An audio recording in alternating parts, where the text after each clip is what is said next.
She was 74, living alone after her husband's death, and the son she loved more than life had quietly taken everything she had saved over 40 years. Not a thief, not a stranger, her own flesh and blood. If you're watching this video, hit like now and comment the name of the city or country you're watching from.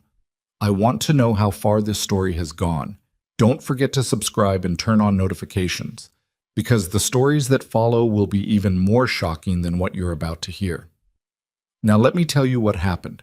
I used to believe that the hardest thing about getting old was the body breaking down, the knees that ache before a storm, the hands that shake when you pour your morning coffee, the way a flight of stairs can feel like a mountain on certain mornings, and you stand at the bottom of it and take a breath and remind yourself that you are still here, still standing, still going. I was wrong about that. The hardest thing about getting old isn't the body. It's learning who actually loves you. My name is Margaret Whitmore, and I am 74 years old. I live in the house my late husband Gerald and I bought 31 years ago on a quiet street in Claremont, Ohio. A house with a front porch wide enough to hold 2 rocking chairs and a hanging basket of petunias that I replant every spring, mostly out of stubbornness, partly out of habit. Gerald used to say that a woman who could coax petunias through an Ohio winter could survive just about anything. I believed him for a long time. Gerald passed away 22 months ago. A stroke, sudden and without warning, on a Tuesday morning in March while he was in the kitchen making toast. He was there, and then he wasn't. And I have spent every single day since trying to figure out how to exist inside a life that was built for 2 people. We had 2 children. Claire, our daughter, she's 46 now, lives in Columbus with her husband Nathan, works as a school counselor. She has her mother's stubbornness and her father's patience, which is a rare combination in a person. And then there's Ethan, our son. He turned 43 this past February. For the longest time, I would have told you that Ethan was the child who worried me most, and that worry came from love. He had always been restless, jumping from job to job in his 20s, moving across the country and back again, calling at odd hours when he needed something, and going quiet for months when he didn't. Gerald and I had helped him more times than I can count. Money for a security deposit when he was 27, help paying off a credit card when he was 31. A loan, he called it a loan, of $11,000 when he was 35 and in between things. He never paid it back. I never asked him to. Gerald used to say I was too soft on the boy. I used to say that's what mothers are for. After Gerald died, Ethan called me twice in the first week. Claire drove up from Columbus and spent 3 weeks sleeping in the guest room, cooking meals I barely ate, and sitting beside me on the porch in the evenings without saying much. She just sat with me. That was what I needed, and she knew it without being told. Ethan sent flowers. They were nice flowers. Lilies, white and yellow, in a tall glass vase. I put them on the kitchen table and looked at them for 4 days until they started to droop, and then I threw them away and tried not to read anything into it. 6 months after Gerald passed, my health started giving me trouble in ways it hadn't before. My blood pressure had always run high, but now my doctor, Dr. Farwell, a serious woman in her 50s who speaks in plain language and doesn't sugarcoat things, which I appreciate, started talking about medication adjustments, about monitoring, about being careful not to overexert myself. I was managing a 3-bedroom house alone. I was paying bills alone, managing accounts alone, scheduling appointments and worrying about car maintenance, and remembering to eat breakfast alone. I was exhausted in a way that sleep didn't fix. That was when Ethan called. Not a brief call, a long one. The kind of call he hadn't made in years, where his voice was warm and unhurried and he asked me real questions and actually waited for the answers. "Mom," he said, "I've been thinking about you a lot, about how hard you're working just to manage everything by yourself." "I'm managing fine," I told him. Which was partly true and partly the kind of thing you say to your children so they don't worry. "I know you are, but you shouldn't have to do it alone. That's not right." He paused. "I want to come home for a while. Take some things off your plate, help with the bills, drive you to appointments, just be there, like I should have been months ago." I sat with the phone against my ear and felt something loosen in my chest, something I hadn't known was clenched. "You don't have to do that," I said. "I want to," he said. Let me do this, Mom. Please. He moved into the guest room 6 weeks after that phone call. The first few weeks were genuinely good. He drove me to my appointments.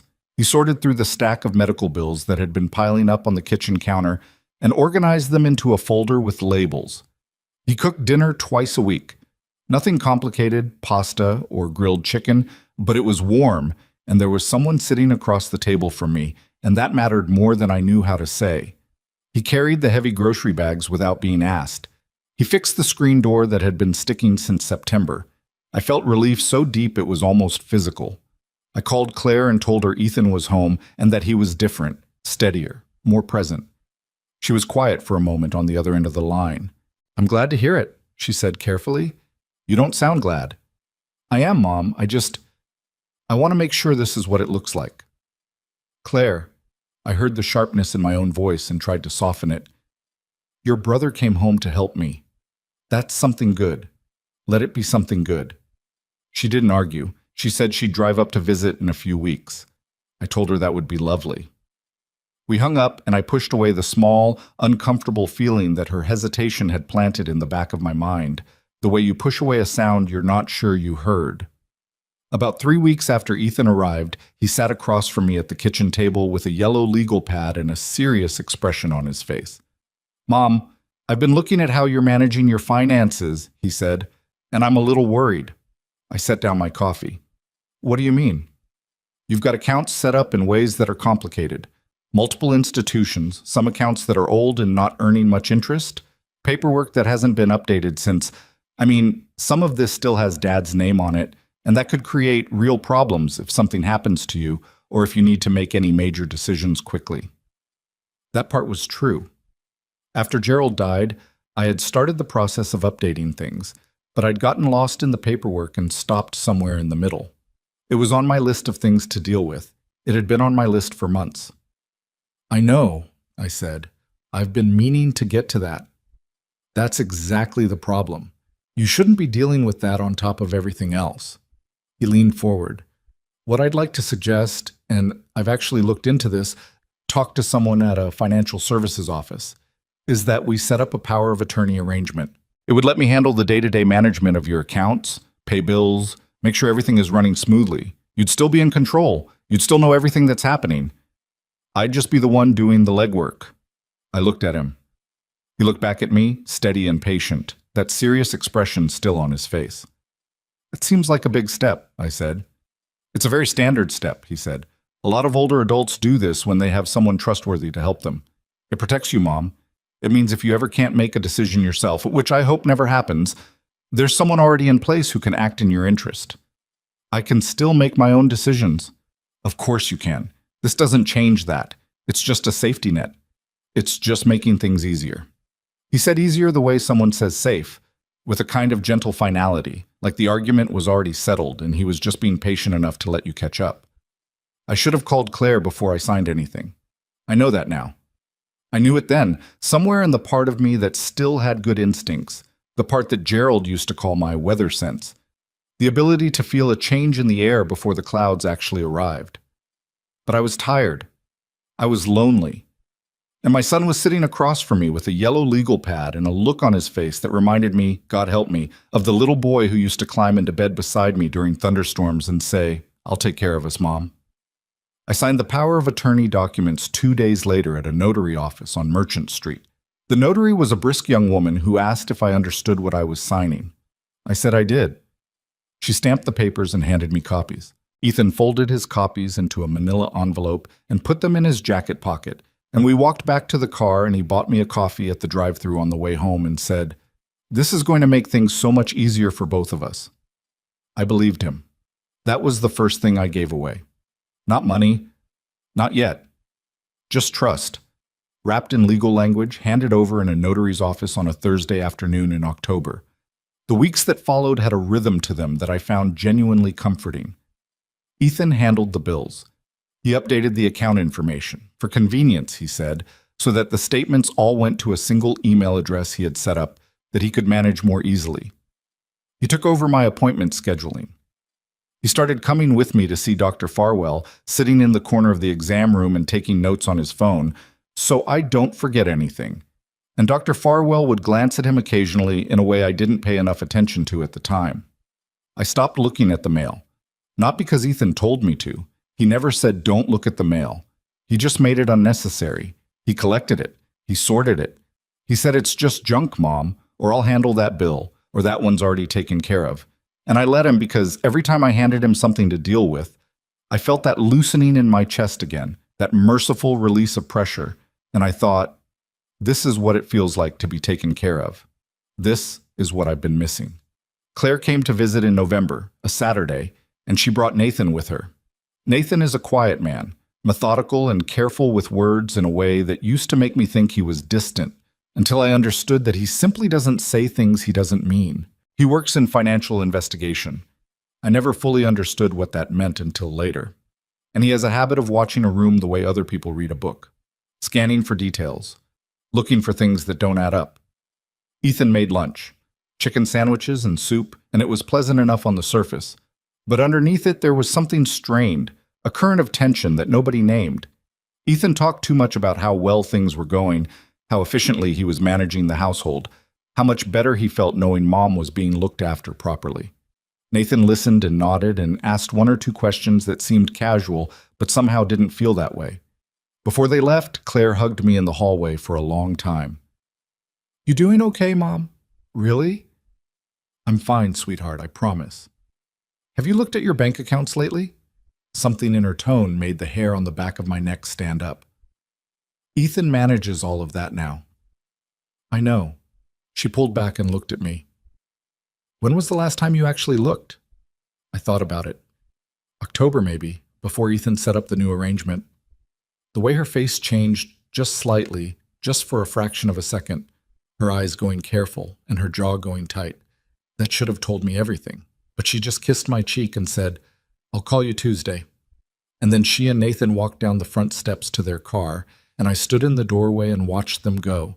And behind me, Ethan was already in the kitchen cleaning up, moving efficiently around my house like a man who lived there, like a man who owned the place. That night, I lay in bed and thought about Claire's question. When was the last time you actually looked? The answer was October, 2 months ago, before everything was easier. I told myself it didn't matter because Ethan was taking care of it.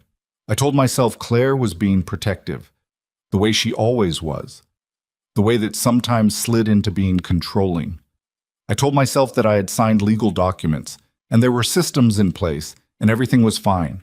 I told myself a lot of things in the dark, in the house I had lived in for 31 years, in the bed where I had slept beside the same man for 4 decades, a man who was now gone, and who could not tell me whether my weather sense was right or whether I was just afraid. I turned over and closed my eyes, and I tried not to think about the look on Claire's face when I told her I hadn't checked my accounts in 2 months. I tried not to think about the way Nathan hadn't said a single word for the last 20 minutes of lunch. I tried not to think about the manila envelope in Ethan's jacket pocket, the one with my name on it, the one with my signature on it, the one that said he could make decisions for me. Decisions I might not even know about. I tried. I failed. And somewhere in my chest, very quietly, the weather sense that Gerald had always trusted started sending up a warning. It wasn't thunder yet, but the air had changed. The morning after Claire and Nathan left, I woke up earlier than usual. There was no particular reason for it, no sound that startled me, no dream I could remember. I simply opened my eyes at 5:40 in the morning and lay there in the gray pre-dawn light staring at the ceiling, and the question Claire had asked me was still sitting in the room like something that hadn't been put away. When was the last time you actually looked? I got up, put on my robe, went downstairs to make coffee, moving quietly because Ethan's room was at the end of the hall, and I didn't want to wake him. The house was cold the way old houses get in November, a chill that comes up through the floors and settles in your joints, and I stood in the kitchen waiting for the coffee maker to finish and listened to the sound of the house breathing around me. The furnace clicking on, the refrigerator humming, the particular creak of the 3rd floorboard on the staircase that Gerald always said he was going to fix and never did. I missed him so much in that moment that it felt like a physical weight pressing down on my sternum. I poured my coffee, I sat at the kitchen table, and I thought about the fact that I had not looked at my own bank account since October. It wasn't that I had been forbidden to. Ethan had never said, "Don't look or stay out of this." Nothing so obvious, nothing so easy to identify as a red flag. It had happened more gradually than that. He had made himself so useful, so efficiently present, that looking had simply become unnecessary. The bills were handled, the accounts were managed. I didn't have to think about it, and not having to think about it had felt, for a while, like an extraordinary gift. But that morning, sitting alone in the cold kitchen with my coffee cooling in front of me, I began to understand the difference between not having to think about something and being kept from thinking about it. I didn't go check the account that morning. I want to be honest about that. I thought about it. I sat there and thought about walking into the study, pulling up the bank's website on my laptop, logging in with the password I still remembered, and just looking. I thought about it for a long time, and then Ethan came downstairs. He was already dressed, which surprised me. He usually slept until 8 or 8:30. He came into the kitchen and said, "Morning, Mom," with that easy warmth he'd had since he arrived, opened the refrigerator, and started pulling out things for breakfast. Eggs, the block of sharp cheddar I kept on the middle shelf, a container of salsa. "You're up early," I said. "Couldn't sleep." He cracked an egg against the side of the pan. "Good visit yesterday?" "It was nice to see them." "Yeah." He stirred the eggs. "Nathan's a quiet one." "He's always been like that." He didn't say anything else for a moment, just cooked, easy and comfortable in my kitchen, and then he put a plate in front of me, scrambled eggs with cheese and a piece of toast, the way I liked it, and sat down across from me with his own plate and smiled and said, "You doing okay, Mom? You look tired." "I'm fine," I said. I looked at him across the table and I tried to see. I don't know what I was looking for. Some flicker of something behind his eyes, some small tell that would confirm what Claire's question had made me fear. But he just looked like Ethan, my son, eating eggs at my kitchen table, a little tired, a little older than I sometimes remembered him being. Just a man. I decided I was letting my daughter's worry become my own. I told myself that was what was happening. I ate my eggs. I thanked him for breakfast. And I let the impulse to check the account go, because checking it felt, in that moment, like an accusation, like saying I don't trust you out loud to the person who had made me breakfast and changed my furnace filter and sat with me in waiting rooms. That was my mistake. My second one. The first had been signing the papers. The second was choosing comfort over clarity, over and over again, all through November and into December, while the snow came down on Claremont, Ohio, and my son moved through my house like he owned it. I have thought about that period many times in the months since. I have tried to understand how it happened. How an intelligent woman, a woman who had managed a household and raised 2 children and worked 30 years as an office administrator, a woman who balanced her own books and read her own contracts and knew better than to sign something without understanding it. How that woman somehow spent 2.5 months of her life not looking at her own bank account. And the answer is not what you might expect. The answer is not that I was stupid or confused or weak. The answer is that Ethan was very, very good at what he was doing. He had spent a lifetime learning how to make people feel cared for just long enough to stop paying attention. He never raised his voice. He never made demands. He never made me feel foolish or diminished or small. Not directly, not obviously, not in ways I could point to and name. What he did was subtler and more corrosive than that. He made himself indispensable in the small ways first.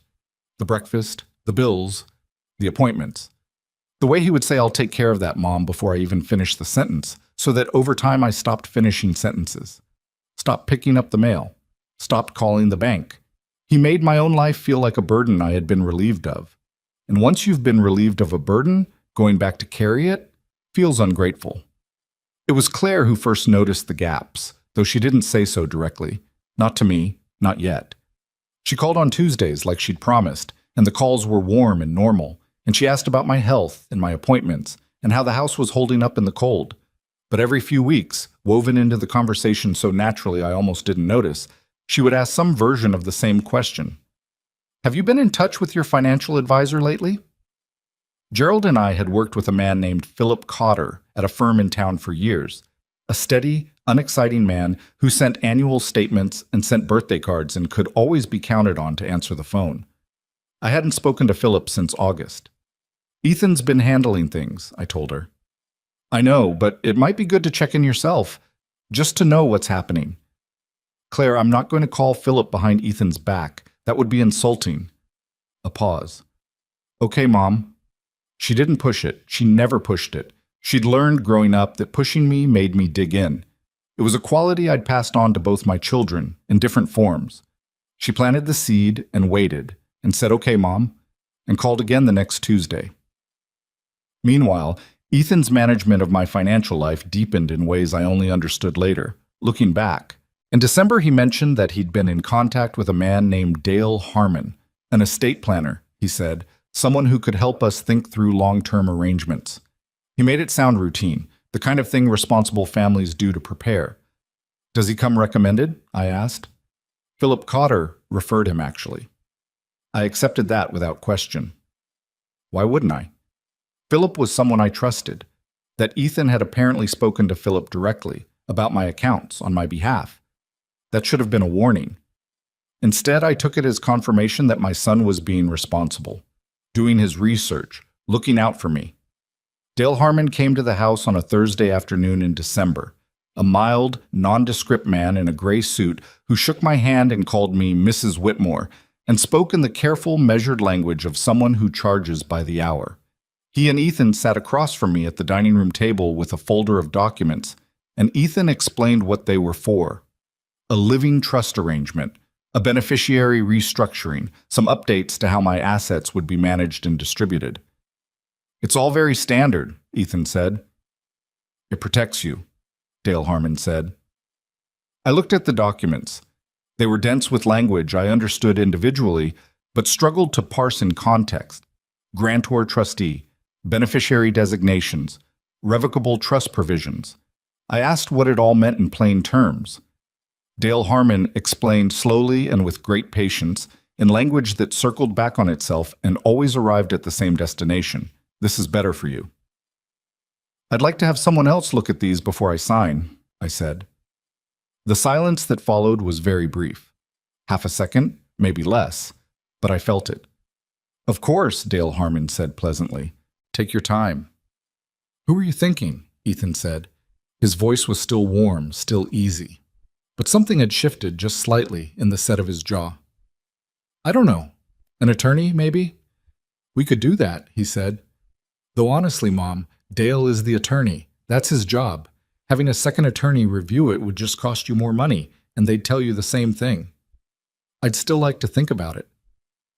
That night, after Dale Harmon had driven away, and Ethan had cleaned up the dining room with efficient, silent movements, he came and sat with me in the living room. He didn't bring up the documents.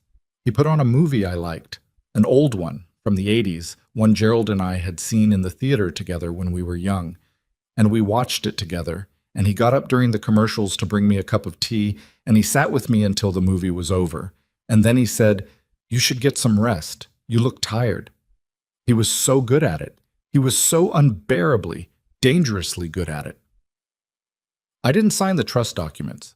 That small act of resistance, that one moment of "I want to think about this," was one of the few things I got right in those months. I don't know exactly what stopped me, whether it was something in Dale Harmon's circling explanations, or something in that half second of silence, or just the weather sense Gerald had always trusted, finally loud enough to hear. But I didn't sign.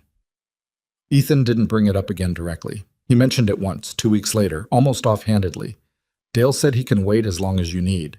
And I said, I know, and neither of us said anything else about it. What I didn't know, what I had absolutely no way of knowing, sitting in my living room watching an old movie with my son, was that by the time that Thursday meeting happened, Ethan had already been moving my money for 6 weeks. I learned this later. Much later.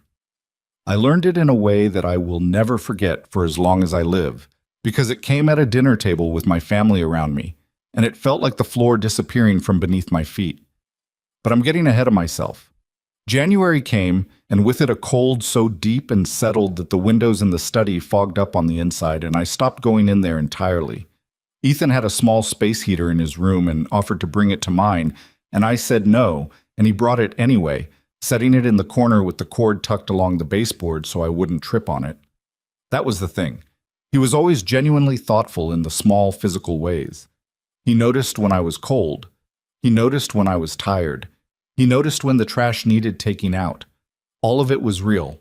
None of it was faked. That was the part that confused me for so long, the part that made it hard to hold both truths at once. That someone can be genuinely kind to your face and genuinely criminal behind your back. That those two things can exist in the same person, in the same pair of hands. In January, something happened that I have since thought of as the first real crack. My account at First Harrow Savings, one I'd had since the late 90s, a straightforward savings account where Gerald and I kept our emergency fund, a balance I knew by heart the way you know the weight of something you've been carrying for years, had its statement sent to me by mail. I don't know why that particular statement came by mail. Ethan had told me he'd switched everything to electronic, but something in the system apparently hadn't updated, and the envelope came in a batch of mail that Ethan hadn't gotten to yet because he'd been out that day at what he told me was a doctor's appointment for himself. I picked up the mail from the box. I set it on the kitchen counter. I was going to leave it for him. I had my hand literally on the stack, ready to move it to the corner of the counter where he kept his things. And then I saw the envelope from First Harrow. I don't know what made me open it. Some impulse I didn't name in time to stop myself. I slid my finger under the flap and pulled out the single folded sheet and opened it. The balance on my emergency savings account, which had held $43,000 as of my last check in October, now read $11,240. I read that number 4 times. I stood in my kitchen in January with my coat still on, holding a bank statement, and I read that number 4 times, and then I put the paper down on the counter and took off my coat very slowly, like I was trying not to startle something. $32,000. Gone. In 3 months. The room felt odd. Too bright, too still. I sat down in the kitchen chair without meaning to, just sat down hard, like my legs had made the decision without me. I picked up the statement again. I looked at the transaction history. There were withdrawals listed. Not one large, obvious one, but a series of smaller ones. 800 here, 1,500 there, 1,200, 2,000. Dated through October, November, December. Consistent, patient, deliberate.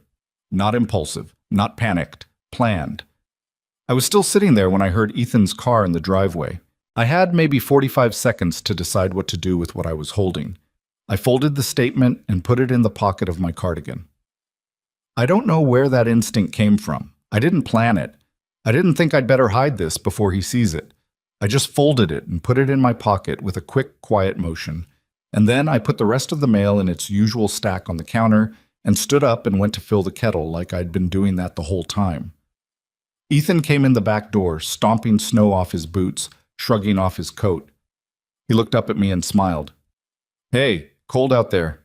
He crossed to the counter, flipped through the mail stack quickly with the practiced efficiency he always had, and said, "Anything from First Harrow in here?"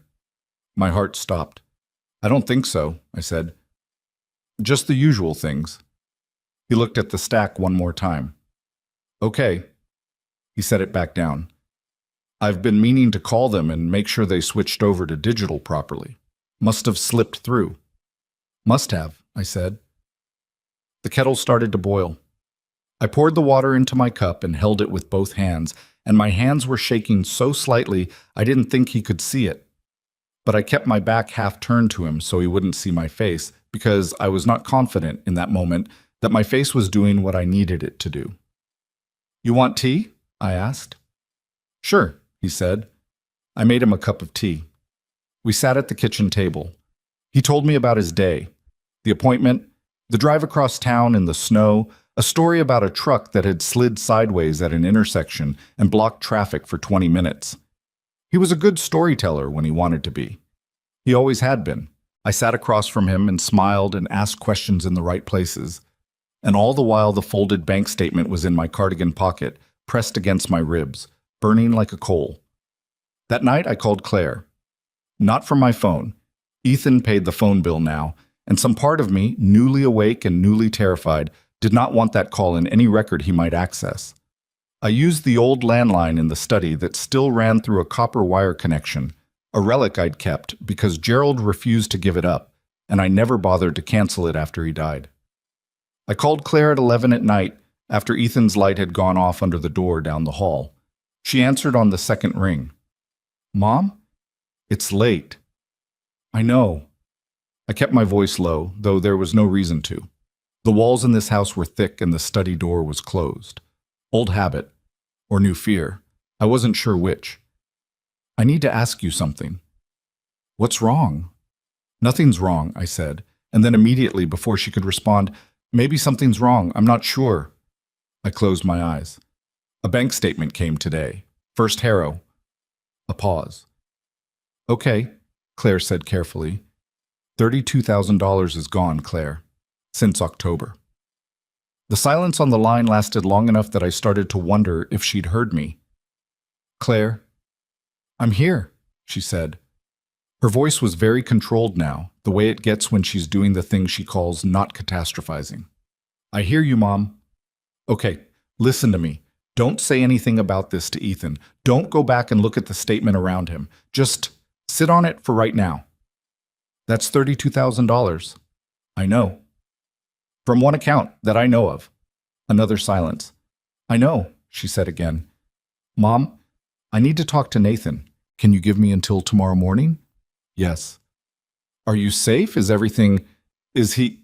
He's fine," I said. He's asleep down the hall. He made me tea this afternoon." The absurdity of that sentence hit me as I said it, and I heard my own voice crack, just slightly. "He made me tea, Claire." "Oh, Mom." "I didn't know," I said. I stopped. I pressed my hand flat against the desk in front of me, against the solid wood of it. Gerald's desk. The same desk I had sat at for 30 years to write Christmas cards and pay bills and make grocery lists. I believed him. "I know you did." "I signed papers, Claire. I signed..." "We're going to deal with it," she said. "One thing at a time. First thing is, I'm going to talk to Nathan tonight. You go to sleep if you can. Don't change anything. Don't move anything. Don't say anything to Ethan." "What is Nathan going to do?" "He's going to look at some things," she said, quietly. "Just trust me, Mom, please." I trusted her. I went upstairs. I lay in the dark in my bed, and down the hall I could hear very faintly the particular quality of silence that means someone is asleep. And I lay there, and I thought about all the cups of tea and all the organized folders and all the drives to Dr. Farwell's office, and I tried to understand how a person could hold both things inside themselves, the genuine and the fraudulent, the kindness and the theft, and not crack in half under the weight of it. I didn't sleep. By morning, things had begun to move. Nathan called me at 7:15. I was already up, already in the kitchen, staring at a cup of coffee I hadn't touched. "Margaret."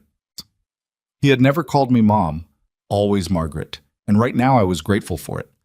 It felt like the right register for what we were about to talk about. "I want you to listen to me carefully, okay? I need you to not react when I tell you things because I don't want Ethan to see anything on your face if he's nearby." "Is he in the room with you?" "No, he's still upstairs." "Okay, I've been looking into some things since Claire called me last night. Not full records yet, that takes time and authorization, but I've been doing some preliminary pulling based on publicly available information and some professional contacts." He paused. "Margaret, the First Harrow account isn't the only one." I closed my eyes. "There are activity flags on your second savings account and on a joint investment account that still had your husband's name on it," Nathan said. "I can't see the full details yet, but the pattern of access is consistent. Multiple small withdrawals over a period of weeks. Consistent with someone who knows how to keep individual transactions under the threshold that triggers automatic review." "He knew how much to take each time," I said. "Yes." "So it wouldn't look like anything." "That's how it appears." I sat with that for a moment. The deliberateness of it, the patience. This was not a man who had stolen out of desperation. This was not a bad decision made in a difficult moment. This was a plan, worked out in advance, executed with care. "How much?" I asked. "Altogether, do you think?" "I can't give you a number yet, Margaret. I'm working on that." "Estimate." Another pause. "Significant," he said carefully. In all my years, I have rarely wanted not to understand something the way I wanted not to understand what significant meant in that sentence. I sat in my kitchen and I looked out the window at the snow-covered backyard. The bird feeder Gerald had put up against the maple tree, the ceramic garden stones the kids had made in elementary school that had somehow survived 30 years of Ohio winters. And I thought about the word significant, and I felt something in my chest go very quiet and very cold. "Nathan," I said. "Yeah." "What do I do?" "Right now, today, nothing different. You act normal. Can you do that?" I thought about the tea yesterday, the movie, the small space heater tucked against the baseboard. "Yes," I said, "I can do that." "We're going to come down next weekend," he said, "Claire and I, and we're going to have dinner, all of us.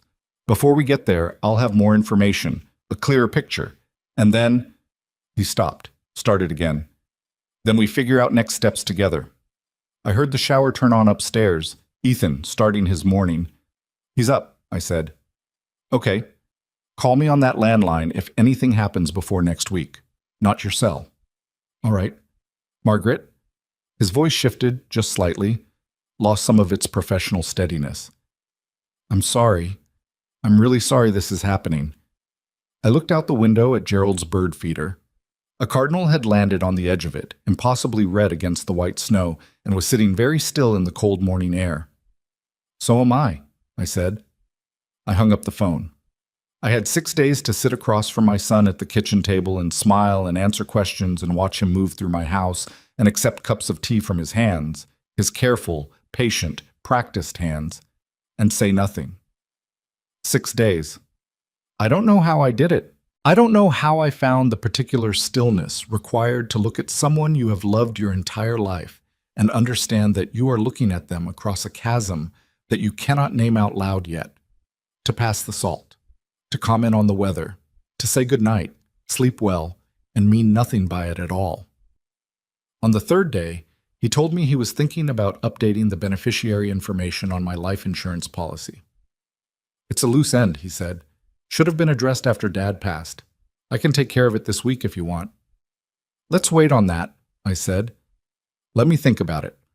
He nodded, easy and agreeable. "Sure, whenever you're ready." I smiled at him.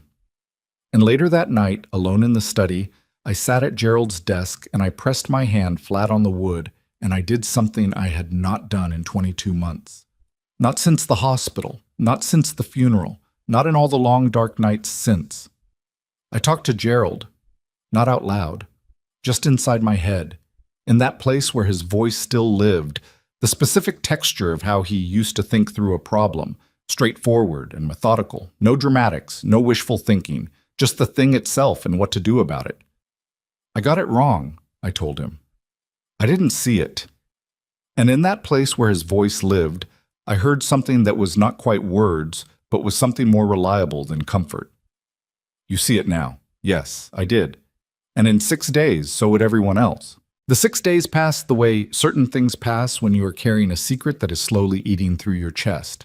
Not quickly, not mercifully, but in long, granular stretches of ordinary time that feel anything but ordinary from the inside. I made breakfast. I watched the evening news. I folded laundry and answered Ethan's questions about what I wanted for dinner and sat across from him at the kitchen table every single morning and every single evening and said the right things in the right order, and the whole time there was a sound underneath everything, a low, constant frequency that I felt more in my teeth than heard with my ears, like standing too close to a transformer on a quiet street.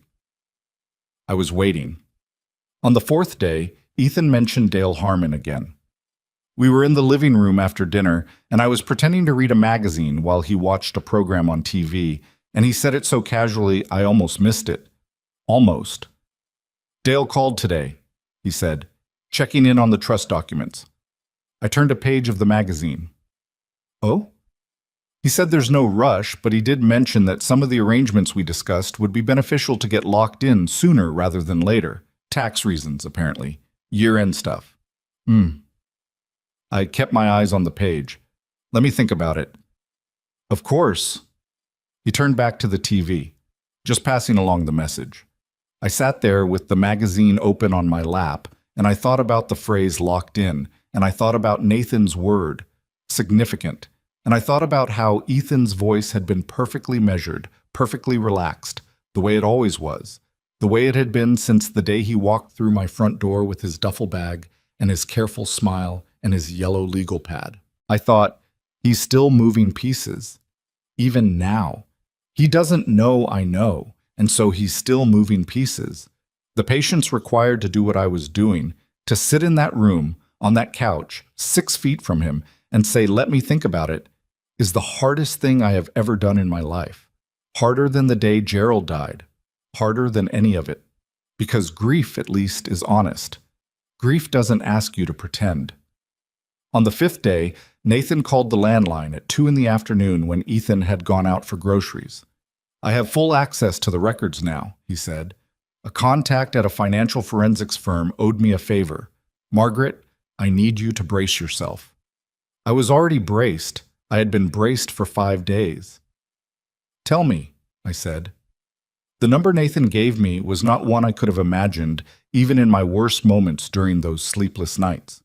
Between the first Harrow savings account, the secondary savings, the joint investment account, and 2 certificates of deposit that I had forgotten I even held.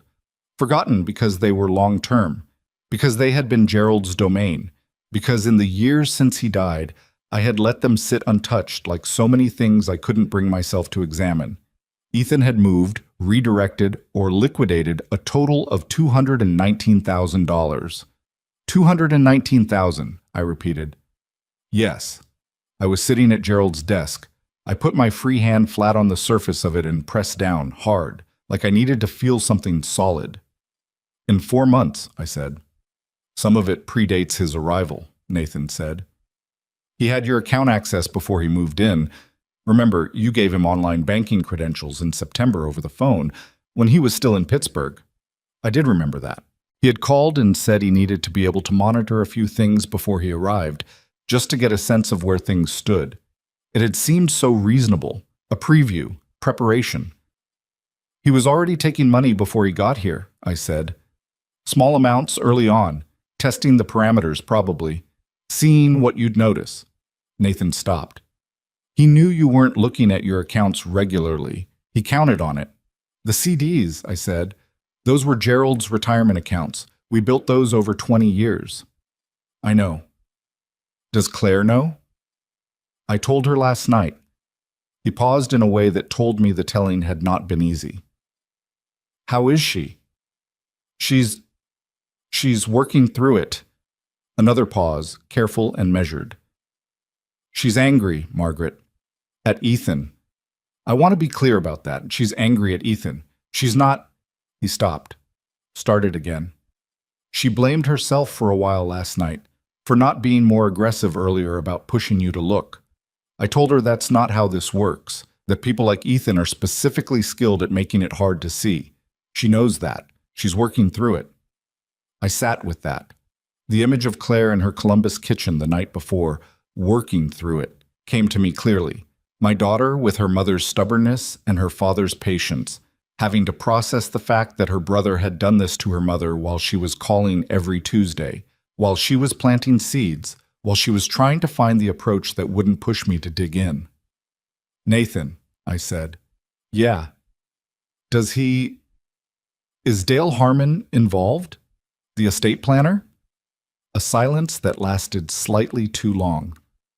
We're looking at that, he said finally. The referral that Ethan claimed came from Philip Cotter. We spoke to Philip directly yesterday. He has no record of referring a Dale Harmon to anyone in your family. He has no knowledge of a Dale Harmon at all. The room tilted. He lied about the referral, I said. Yes. So Dale Harmon isn't... We don't know exactly what Dale Harmon is yet, but he's not a random estate planner with a legitimate practice. The firm name he gave you, the one on his card, it's registered, but it's a shell. We're still building the picture. The living trust documents, the locket in conversation, the beneficiary updates Ethan had mentioned just 3 days ago, the loose end on my life insurance. He was going to take the house, I said. The sentence arrived fully formed, like I'd already known it, and just needed the moment to say it out loud. That's where it was going. The trust documents, the beneficiary changes. He was building the paperwork to control everything, not just the accounts, everything. Nathan didn't deny it. That's what it looks like, he said quietly. I looked out the window of the study at the front yard.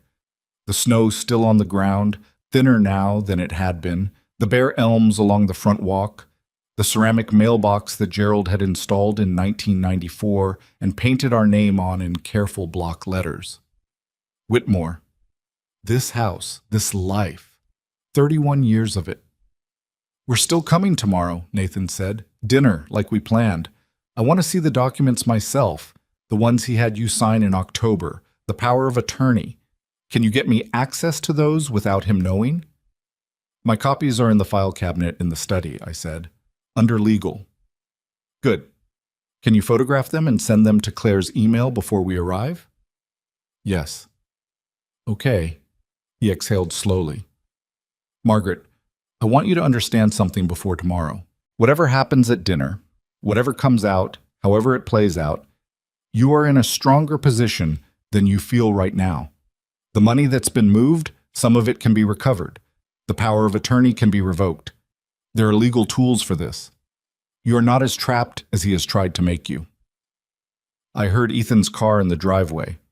He's back, I said. Go. Act normal. One more day. I put the phone down and I stood up from Gerald's desk and I walked to the kitchen and I was standing at the sink washing a coffee cup I had already washed once that morning when Ethan came in through the back door with 2 paper bags of groceries and stomped the slush off his boots and said, "They were out of the bread you like. I got the sourdough instead. Is that okay?" "That's fine," I said. "Thank you." He put the groceries away while I stood at the sink. One more day. The dinner was set for Saturday at 6. Claire and Nathan arrived at 5:45, their car pulling into the driveway as I was taking the roast out of the oven.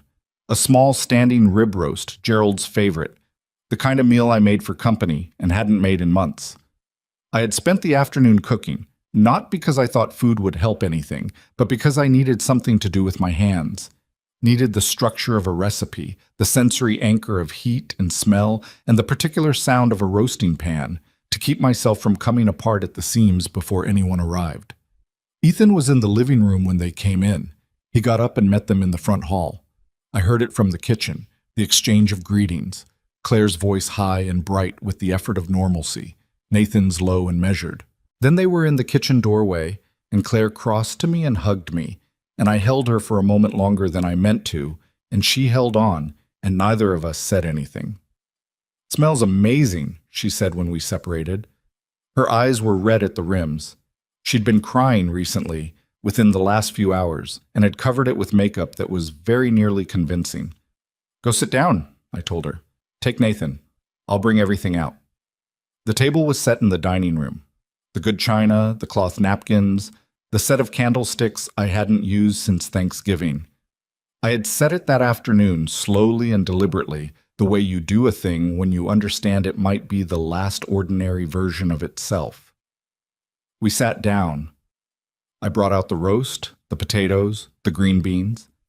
Ethan opened a bottle of wine he'd picked out at the grocery store, something he'd decided we needed for a family dinner, and poured glasses for everyone. And there was a period of 20 minutes that looked, from the outside, precisely like a family having dinner. Ethan was in a good mood. Relaxed and expansive, the way he got when things felt like they were going well for him, when the pieces of whatever he was managing were moving the way he needed them to. He talked about the neighborhood, about a news story he'd seen that week, about a trip he was vaguely thinking about taking in the spring. He refilled wine glasses. He complimented the roast with the easy warmth of a man who had no idea that the floor was not solid beneath him. I watched him. Across the table, Claire was very controlled. She was eating, asking questions in the right places, laughing in the right places, her hand resting on the table next to her wine glass. Occasionally, her eyes moved to Nathan, very briefly, in the way of people who have been together long enough to communicate without words. Nathan ate quietly, listened more than he spoke, and every so often asked Ethan a question.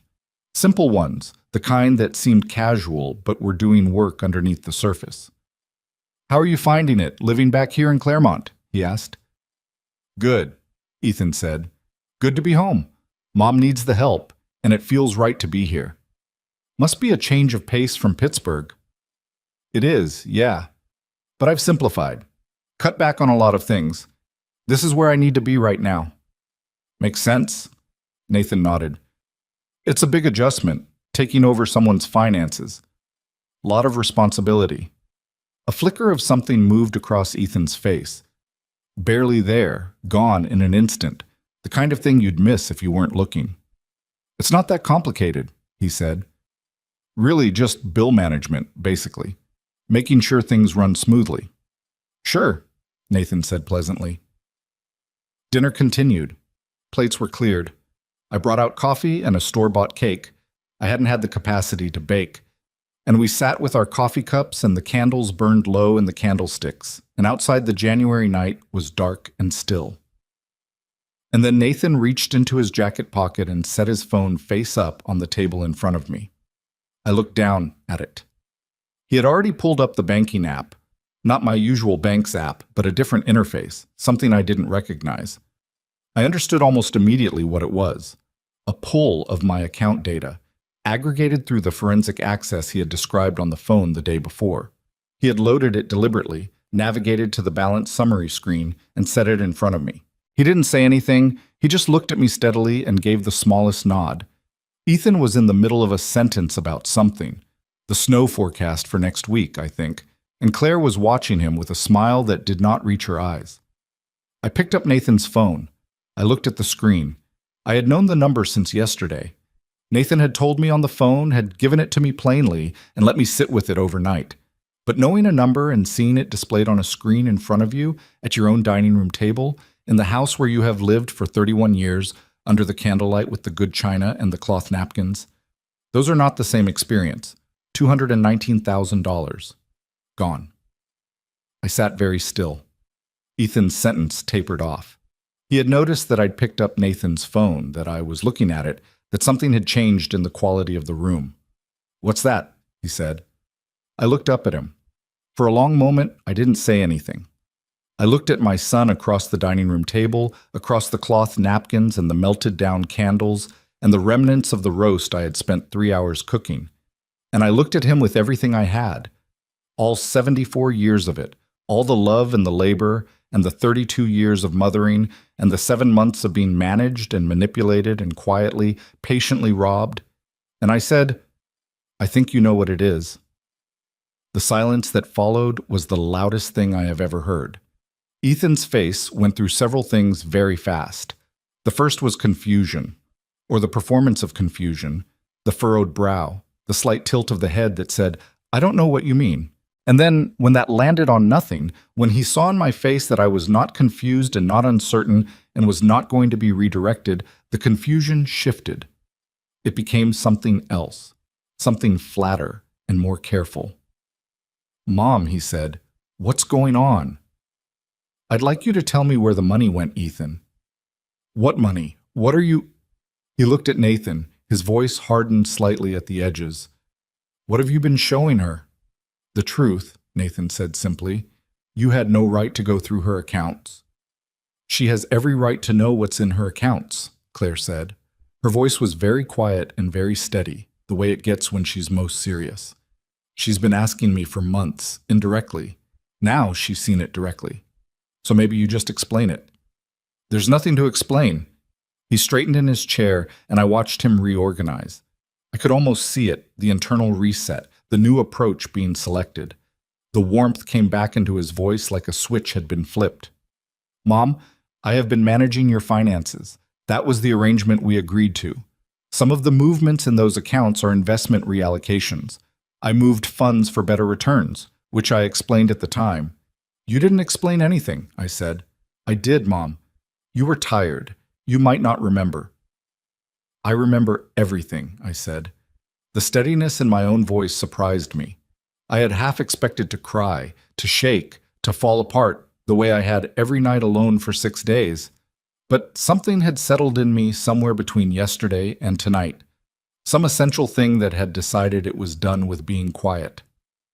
I remember signing papers in October. I remember you telling me it was a safety net, I remember you meeting with a man named Dale Harmon, whose firm doesn't exist and whose referral from Philip Cotter you fabricated. I remember you suggesting changes to my life insurance beneficiaries 4 days ago. Ethan's mouth opened, closed. I remember every cup of tea, I said. Something crossed his face then that was not part of any performance, something involuntary and unguarded. A brief flash of something that might have been panic or might have been the strange animal recognition of being cornered. It was there and gone in less than a second, and then his expression reset to something harder. "This is insane," he said. He pushed back slightly from the table, not standing, but creating distance. "Nathan has been in your ear, Mom. He doesn't like me. He's never liked me. And he's taken some account information out of context and built some kind of paranoid story." $219,000, Nathan said. Ethan stopped. "That's the total across 5 accounts," Nathan continued. He was not raising his voice. He never raised his voice. He spoke like someone reading coordinates, precise, stripped of anything extraneous. "First Harrow savings account, secondary savings, joint investment account in your father's name, and 2 certificates of deposit. Transfers, liquidations, redirected direct deposits, and 6 instances of account beneficiary modifications made without your mother's knowledge. I have documentation on all of it." The color in Ethan's face had changed. The warmth was completely gone now, and what remained was something older and harder, the face underneath the face, the one that had been there the whole time beneath all the breakfasts and the organized folders and the cups of tea. "That's my mother's money," he said. The sentence came out differently than the ones before it, clipped, like he'd given up on a particular angle and was switching to another. "I was managing it on her behalf, under a legal power of attorney that she signed. That we're having reviewed," Claire said, "by an elder law attorney we spoke to on Wednesday." He looked at her. A look passed between them that I had never seen between my children before, something old and charged, something that had been building since long before this night. "You went behind my back," he said to her. "I protected my mother," she said, "like I should have done months ago." "You've always done this." His voice sharpened. "Every time I try to step up in this family, every time I actually show up, you find a way to make it about me doing something wrong. You've never—" "Ethan." My voice cut through his sentence like a line drawn. He looked at me. "Don't do that," I said. "Don't make this about you and Claire. Don't make this about old grievances and sibling dynamics. This is about $219,000 that is no longer in my accounts, and I want to understand where it went." Something in my voice, the particular quality of it, the absence of any plea in it, made him go still. He looked at me for a long moment. And then, for the first time since he had arrived at my door in October with his duffel bag and his yellow legal pad and his careful plans, I saw the mask slip. Not off entirely. He would never let it go entirely. Not that night, not in that room, but it slipped. The warmth disappeared completely, and what remained was something I had never quite seen on my son's face before, something that landed in my stomach like a stone. Not remorse, just calculation. He was calculating the situation, assessing the room, looking at Nathan and the phone and Claire's steady eyes and my steady voice, and calculating what combination of approaches might still recover something from this. "I want to talk to an attorney," he said. "That's your right," Nathan said. "I want to talk to one before I say anything else." "That's also your right." Nathan reached back into his jacket and set a folded set of papers on the table. Copies, I realized, of the documents I had photographed from the file cabinet the day before, plus additional pages I didn't recognize. "In the meantime, I want you to know that these records have been shared with a contact at the Harrow County Fraud and Financial Crimes Division. That's not a threat. That's just where this currently stands." The word fraud sat on the table between us like something dropped. Ethan looked at the papers. He looked at Nathan. He looked at me. "Mom," he said. Just that. Just my name.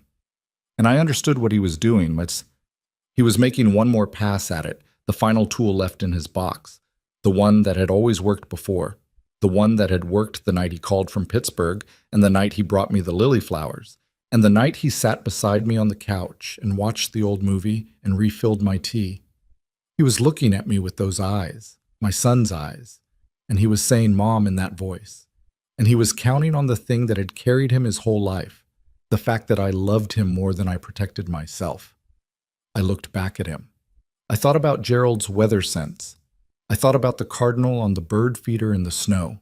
I thought about every Tuesday call from Claire, every carefully planted seed, every quiet act of love from the people who had been trying to reach me while I was busy being grateful to the person stealing from me. I thought about $219,000. I thought about Dale Harmon and the documents I almost signed that would have let Ethan take the house. I thought about the word significant. I think, I said slowly, that you should go upstairs and pack some of what you need for tonight. Nathan and Claire are going to stay here with me. And I think you should understand that what happens next is going to be handled by attorneys and investigators, not at this table. He stared at me. I love you, I said. And I meant it.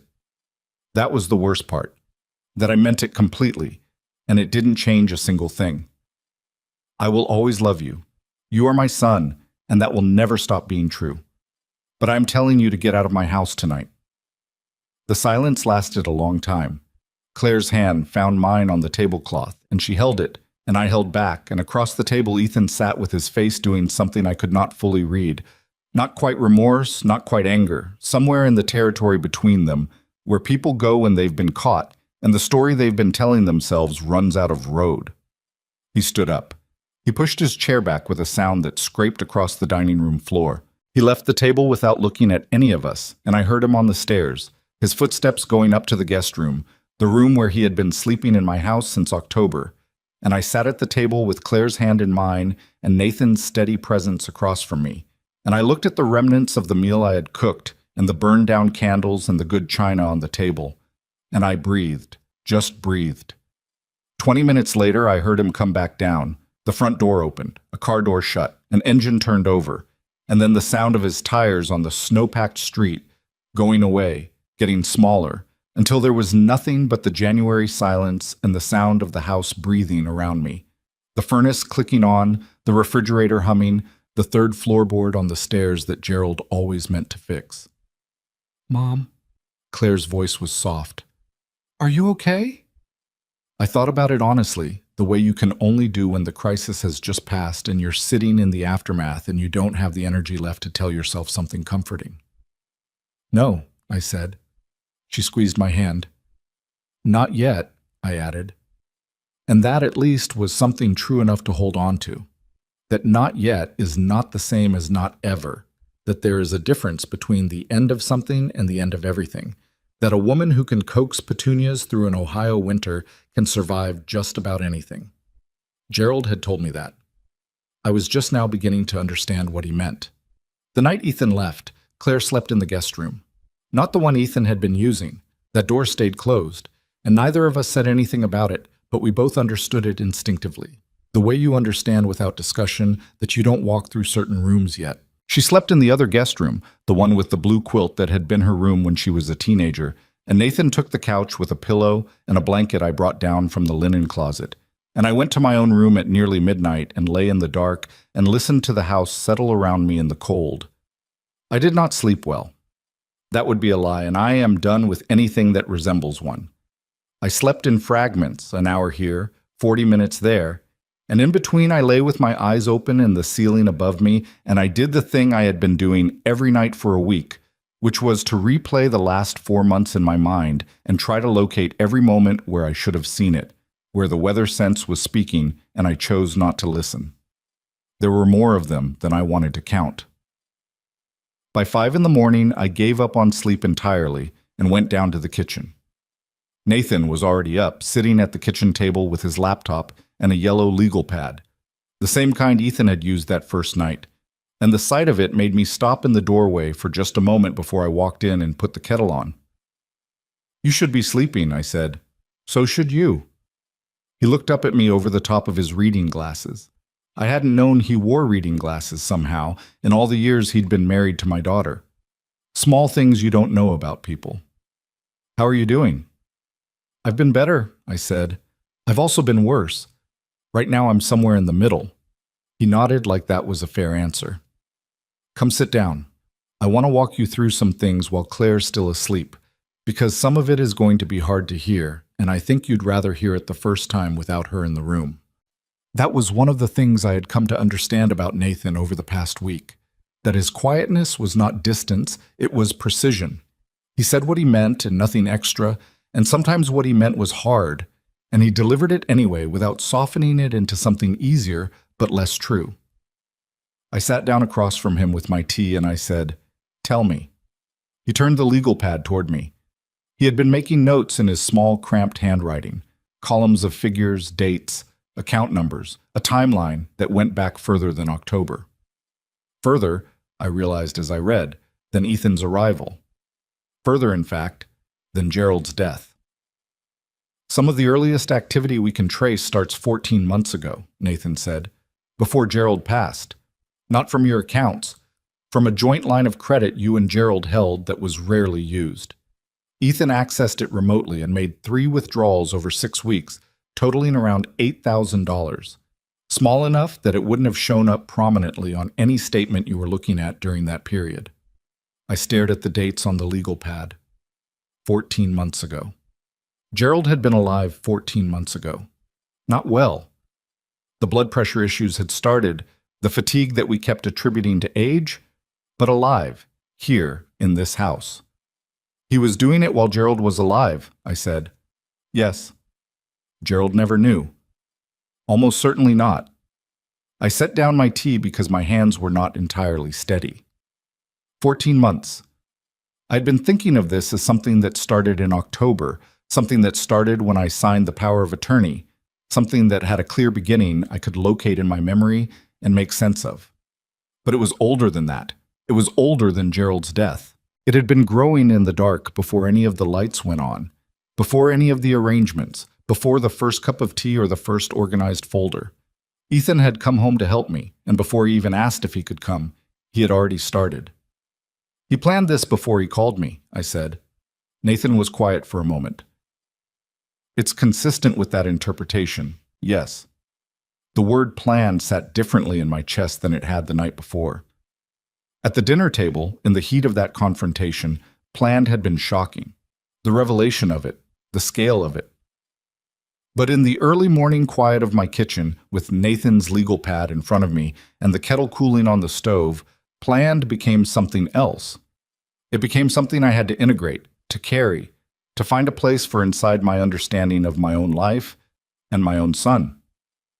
He had looked at his parents, his aging parents, one of them already in declining health, and he had seen an opportunity, and he had built a plan around it. I thought about the yellow legal pad, the organized folders, how naturally it had all come, how prepared he had seemed from the very first week, because he had been prepared. He had been preparing for months. What happens now? I asked. Legally, practically. What does this actually look like going forward? Nathan turned to a fresh page. The first priority is the power of attorney. That document needs to be revoked formally and immediately. I've already contacted an elder law attorney, a woman named Sandra Okafor. She's well regarded in this area, and she can see you Monday morning if you're willing. I'm willing. The revocation is straightforward once you're in her office. After that, she'll help you assess what can be done about account recovery. Some of the funds Ethan moved, depending on where they went and how they were handled, may be recoverable through civil action. Some of it will depend on how the criminal investigation proceeds. Criminal investigation, I repeated. The referral has already been made to the Financial Crimes Unit. That process moves at its own pace, Margaret. I want to be honest with you. It's not fast. It's not clean. There will be documentation requests and interviews and a period of time where things feel like they're sitting still even when they're not. And Ethan? Nathan looked at me steadily. He'll be contacted. If the investigation determines that the evidence supports charges, and from what I've seen, I believe it will, then he'll face a process. Fraud, financial exploitation of a vulnerable adult, possibly more depending on what comes out about Dale Harmon's involvement. Will he go to jail? I don't know, Nathan said honestly. That depends on prosecutors, on evidence, on a lot of things I can't predict. What I can tell you is that the financial record is clear and well documented. That matters. I looked out the kitchen window. It was still dark outside. the deep, specific dark of 5:30 in January, and the backyard was all shadows. The shape of Gerald's bird feeder against the slightly lighter gray of the sky, the humped white outlines of the garden stones under their snow. "I keep thinking about the bird feeder," I said, somewhat irrelevantly. Nathan glanced up. "Gerald put it up the year we moved in," I said. "He used to say the birds needed someone to look out for them in the winter. That left to themselves they'd manage, probably. But why let them struggle if you could make it easier?" I paused. I thought about it a lot this week, about the difference between making something easier and taking advantage of the fact that someone let their guard down because you made things easier. Nathan didn't say anything for a moment. Then, "That's a good distinction." "It's the distinction," I said. "It's the whole thing." Claire came downstairs at 7, hair not yet done, wrapped in the old cardigan she'd pulled from the closet, one of mine, from years back, that she'd always liked. She looked at the two of us at the kitchen table and the legal pad between us and said, "How long have you two been up?" "A while," Nathan said. She poured herself coffee and sat down and looked at the legal pad, and I watched her read the dates, watched the moment she found the entry that was 14 months ago, watched her go very still. "Before Dad died," she said. "Yes," Nathan said. She sat with that. Her jaw tightened in a particular way I recognized, the way it had tightened when she was 12 years old, and something had happened that was profoundly unfair, and she was trying to decide whether to cry or fight, and usually she chose fight. "Okay," she said finally.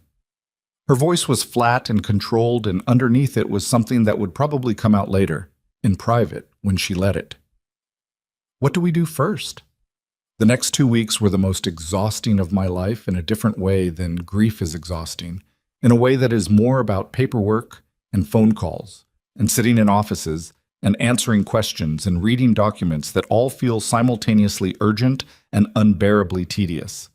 Sandra Okafor turned out to be a woman of about 60 with close-cropped silver hair and a direct manner that I appreciated immediately. She had an office on the 3rd floor of a building on Harrow Street, and she met with me Monday morning with Nathan and Claire present, and she did not waste time. "Let's start with the power of attorney," she said, pulling the document across her desk. She read it in silence for several minutes, her expression professionally neutral, in the way of someone who has seen things like this before and has stopped being surprised by them and has not stopped being troubled by them. Then she looked up at me. "Did you read this document in full before you signed it?" "I read it," I said. "I didn't fully understand all of it." "Did the person presenting it to you explain it?" "He explained it in general terms. He emphasized that I would still be in control, that it was a safety net." She nodded slowly. "The scope of this document is broader than what's typically presented as a basic financial power of attorney. The provision on page 3 in particular gives your son near unlimited authority over both current and future assets, including real property." She set it down. "This was not a basic document. He told me it was standard." "It is not standard." She said it without heat, just as information. "The language here was drafted to maximize the agent's authority. This is not what a protective arrangement looks like. This is what a takeover looks like." I sat with that sentence for a moment. A takeover, not a safety net, not a convenience. A legal mechanism for taking everything, dressed in the language of care. "Can it be revoked?" I asked. "Immediately and completely," she said. "We'll execute a formal revocation today, file it with the county, and notify all relevant financial institutions. After today, Ethan Whitmore has no legal authority to act on your behalf in any capacity." "He'll know," I said. "When the institutions get the notification, yes, he'll know." She looked at me directly. "Are you prepared for that?" I thought about the night at the dinner table, his face doing its calculations, the sound of his tires going away down the snow-packed street. "Yes," I said. The revocation was executed that afternoon. Sandra notarized it herself, and Nathan took copies to First Harrow Savings and the other institutions directly, hand-delivering them and waiting while the account flags were updated. It was painstaking and slow, and required sitting in 2 separate bank lobbies for over an hour each, And by the time Nathan came back to Sandra's office, it was late afternoon and I was so tired I could feel it in the back of my skull. But when Sandra handed me the signed revocation document and said, "As of now, you are the sole authority over your own financial life," something shifted in my chest, some tightly held thing that had been clenched for months, longer than I'd realized, let go by a fraction. Just a fraction. But it was something. The days that followed were not graceful. I want to be clear about that, because I've heard stories about moments like this that get cleaned up in the telling, that turn the aftermath into a montage of recovery, and the truth was nothing like a montage. The truth was waking up at 3 a.m. with my heart racing because I had dreamed that the accounts were emptier than I knew, that there were losses Nathan hadn't found yet. The truth was sitting at my kitchen table on a Tuesday afternoon with a cup of cold coffee and a stack of documents from Sandra's office, and crying, not elegantly, not briefly, but the sustained, ugly kind of crying that leaves you wrung out and headachy and doesn't arrive with any particular clarity at the end of it. The truth was the conversation with Philip Cotter, my actual financial advisor, which I had the following Thursday. Philip came to the house. He is a careful man and an old-fashioned one, and he brought a leather briefcase and sat across from me in the living room, and he looked genuinely shaken in a way I had not expected, in a way that cracked something loose in me. "Margaret," he said, "I'm so sorry I didn't call you. There were irregularities. I noticed them in October, activity I didn't recognize, and I should have called you directly instead of trying to reach Ethan first." "You tried to call Ethan?" "Twice. In November. He told me you had authorized everything, that you were aware of all account activity, and he gave me what sounded like a reasonable explanation for the movements. I should have insisted on speaking with you personally. I should have—" He stopped. "I made a mistake in judgment, and you paid for it, and I'm very sorry." I looked at him. Philip Cotter, who had sent me birthday cards for 20 years, who had sat across from Gerald and me at this same table and helped us plan for a future we had believed in. He was 70 himself now, I realized. He looked tired and old and genuinely sorry, and I thought about how easy it was to believe a confident man who gave you a reasonable explanation, and how that same quality of ease had allowed my son to do what he did for months before anyone stopped him. "It wasn't your fault, Philip," I said, though part of me, the honest part, the ungraceful part, was angry at him too, and I knew that and let it sit without acting on it, because some angers are true and still don't need to be fully expressed. "I want to help fix it," he said. "Whatever I can do to support the recovery of the funds, the documentation, anything you need from me." "Talk to Nathan," I said. "He's coordinating everything." After Philip left, I sat in the living room for a long time without turning on any lights.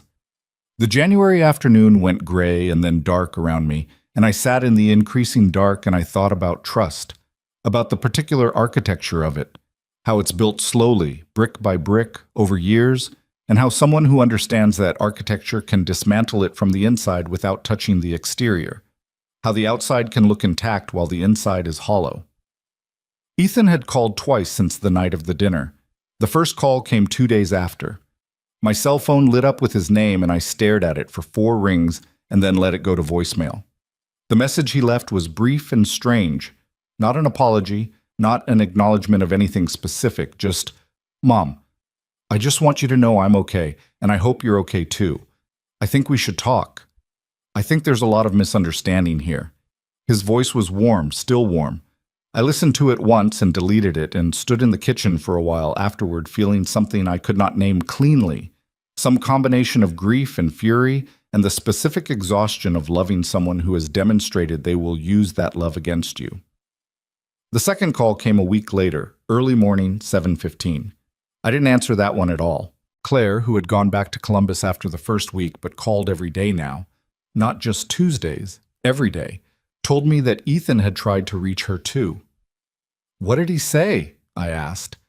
"That this was all a misunderstanding, that Nathan overstepped, that you were confused and upset and being manipulated by outside influences." She paused.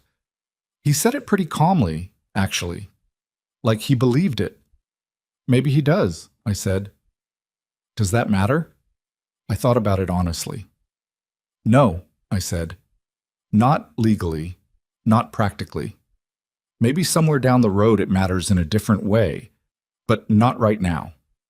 Sandra Okafor called me in the second week with news I hadn't been expecting, which was that Nathan's referral to the Financial Crimes Unit had already generated movement, faster than Nathan had predicted, which Sandra said sometimes happened when the documentation was unusually complete and the investigative footwork was already done before the case arrived. "They want to speak with you," she said. "An investigator named Dolores Wynn. She'd like to come to your home if that's easier than coming to an office, which I'd recommend given everything." "When?" "Wednesday afternoon, if that works." "That works." Dolores Wynn arrived on Wednesday in plain clothes, dark pants, a gray coat, with a colleague who said almost nothing and took notes. She was a compact woman in her mid-40s with the particular quality of attention that Nathan also had, that way of being completely present and simultaneously revealing nothing about what she was thinking. She sat at my kitchen table and she asked me questions for nearly 2 hours, and I answered everything I could remember, which was a great deal, because it turns out that when you have spent 6 months paying attention to the wrong things, you have still been paying attention, and the details are all there waiting if someone asks the right questions. She asked about the power of attorney, about Dale Harmon and the trust documents I had not signed, about the life insurance beneficiary conversation 4 days before the dinner. She asked about the timeline of access, when Ethan had obtained my online banking credentials, what he had said when he asked for them. He said he wanted to get a sense of where things stood before he arrived, I told her, that he'd need to understand the full picture to help me effectively. "And you gave him the credentials at that point?" "Over the phone." "Yes." She wrote something down. "Mrs. Whitmore, I want to ask you about something specific. The joint investment account, the one that still held your late husband's name." She looked up. "When did you first learn that account had been accessed?" "Nathan told me on the phone the Friday before the dinner, January the 21st. "Were you aware at any point before that of any activity in that account?" "No. I hadn't looked at it since Gerald passed. It felt like something I wasn't ready to deal with. Part of dealing with it meant acknowledging he was gone in a practical, financial way, and I kept putting that off." I paused. "Ethan knew I wasn't looking at it. He must have known. He knew everything I was avoiding." Dolores Wynn looked at me for a moment. "He knew your patterns," she said. "He grew up watching them," I said. "He knew exactly which doors I'd leave unlocked." She wrote that down too. When she left, she shook my hand at the door and said, with the careful language of someone who cannot make promises, "Thank you for being so thorough, Mrs. Whitmore. That helps us considerably." After her car pulled away, I stood in the doorway for a moment in the cold January air, and I thought about the phrase "helps us considerably," and I thought about what it meant that the story of the last 7 months was now also a case file somewhere, a thing with evidence attached to it, a record that would outlast the feelings by quite a long time. The investigation into Dale Harmon, Sandra told me the following week, had uncovered something that expanded the picture in a direction I hadn't anticipated. Dale Harmon, real name Douglas Harmon, no professional credentials in estate law, an open civil case in a neighboring county related to an earlier fraud scheme, had apparently worked with Ethan through a connection that predated any of this by several years. They had met, as best investigators could determine, through a mutual contact in Pittsburgh. Whether Douglas Harmon had approached Ethan or the other way around was still unclear, but what was clear was that the trust documents I had nearly signed would have transferred significant real property rights in a way that would have been very difficult to untangle later. When Sandra told me this, we were in her office, and I sat with it for a moment, and then I said, "He had a partner." "It appears so, yes." "This wasn't improvised." "No." She said it simply, without softening. "This was not improvised." I thought about the dinners, the movie nights, the cups of tea, the small space heater placed in my room so I wouldn't trip on the cord, and underneath all of it, beneath every warm and genuine and human kindness, a structure, a plan, built with another person, refined over time, waiting for the right moment. "How do you hold that?" I asked her. Not a legal question, just a question. She looked at me with the expression of someone who has been asked variations of this question many times. "I don't think you hold it all at once," she said. "I think you hold the piece that's in front of you today, And then tomorrow you hold that day's peace. And eventually you've held enough pieces that you've held the whole thing. It was not a perfect answer, but it was an honest one, and right now honest was what I needed more than perfect. By the end of the third week, the account flags were all in place. Ethan's access was fully terminated across every institution. The power of attorney was revoked, and the revocation was on file.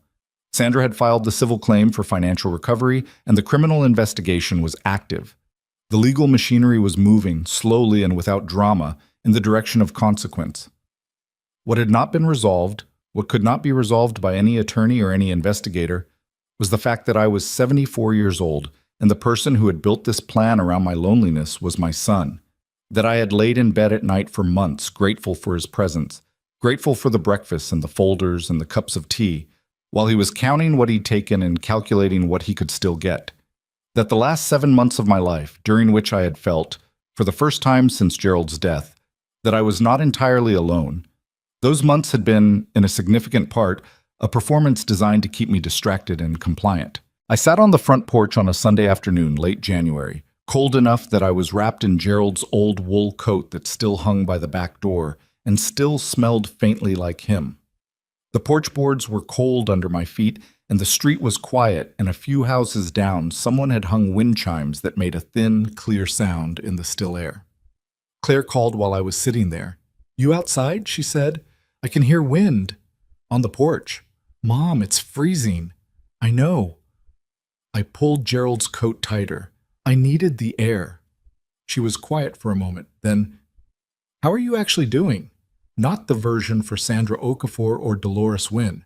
The real version. I looked out at the street.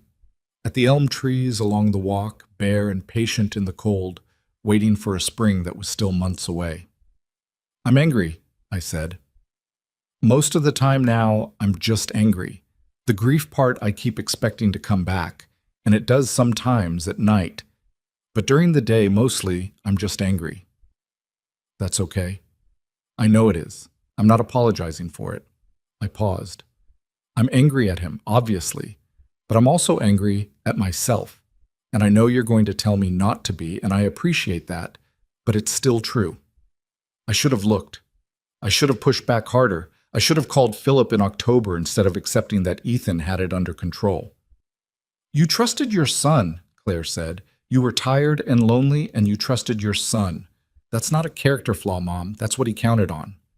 "I know what he counted on," I said. "I'm just saying it still cost me." The wind chimes down the street made their thin, clear sound. "Claire," I said. "Yeah.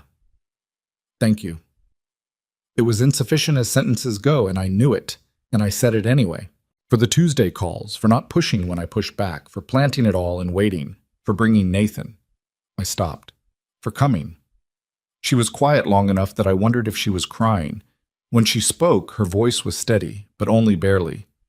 "You're my mother," she said. "What else would I do?" I sat on the porch in Gerald's coat, and the wind chimes made their sound, and the elm trees stood bare in the January cold, and I thought, This is what it actually looks like when someone loves you, not the organized folders and the efficient breakfasts and the warm voice and the carefully calculated trust. This. A woman in Columbus who called every Tuesday, even when I pushed back, who planted seeds and waited, who brought her quiet, precise husband down on a Saturday night and put a phone in her mother's hand. This is what love looks like when it's not trying to get anything from you. It looks like staying. It looks like Tuesday. It looks like someone who doesn't need you to be grateful in order to keep showing up. And sitting with that, with the cold porch and the bare trees and Claire's voice on the phone and the thin music of the wind chimes, I felt something shift in my chest. Not healing, not resolution, nothing as clean or as fast as either of those words. Just the first faint turning of something that had been locked in place for a very long time. Something beginning, slowly and imperfectly, and with a great deal of work still ahead of it, to move in a new direction. Ethan's attorney had contacted Sandra Okafor's office that morning. He was preparing a response.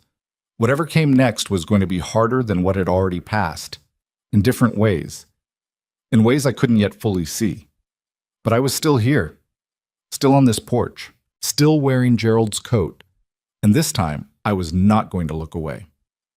Ethan's attorney was a man named Gordon Fells.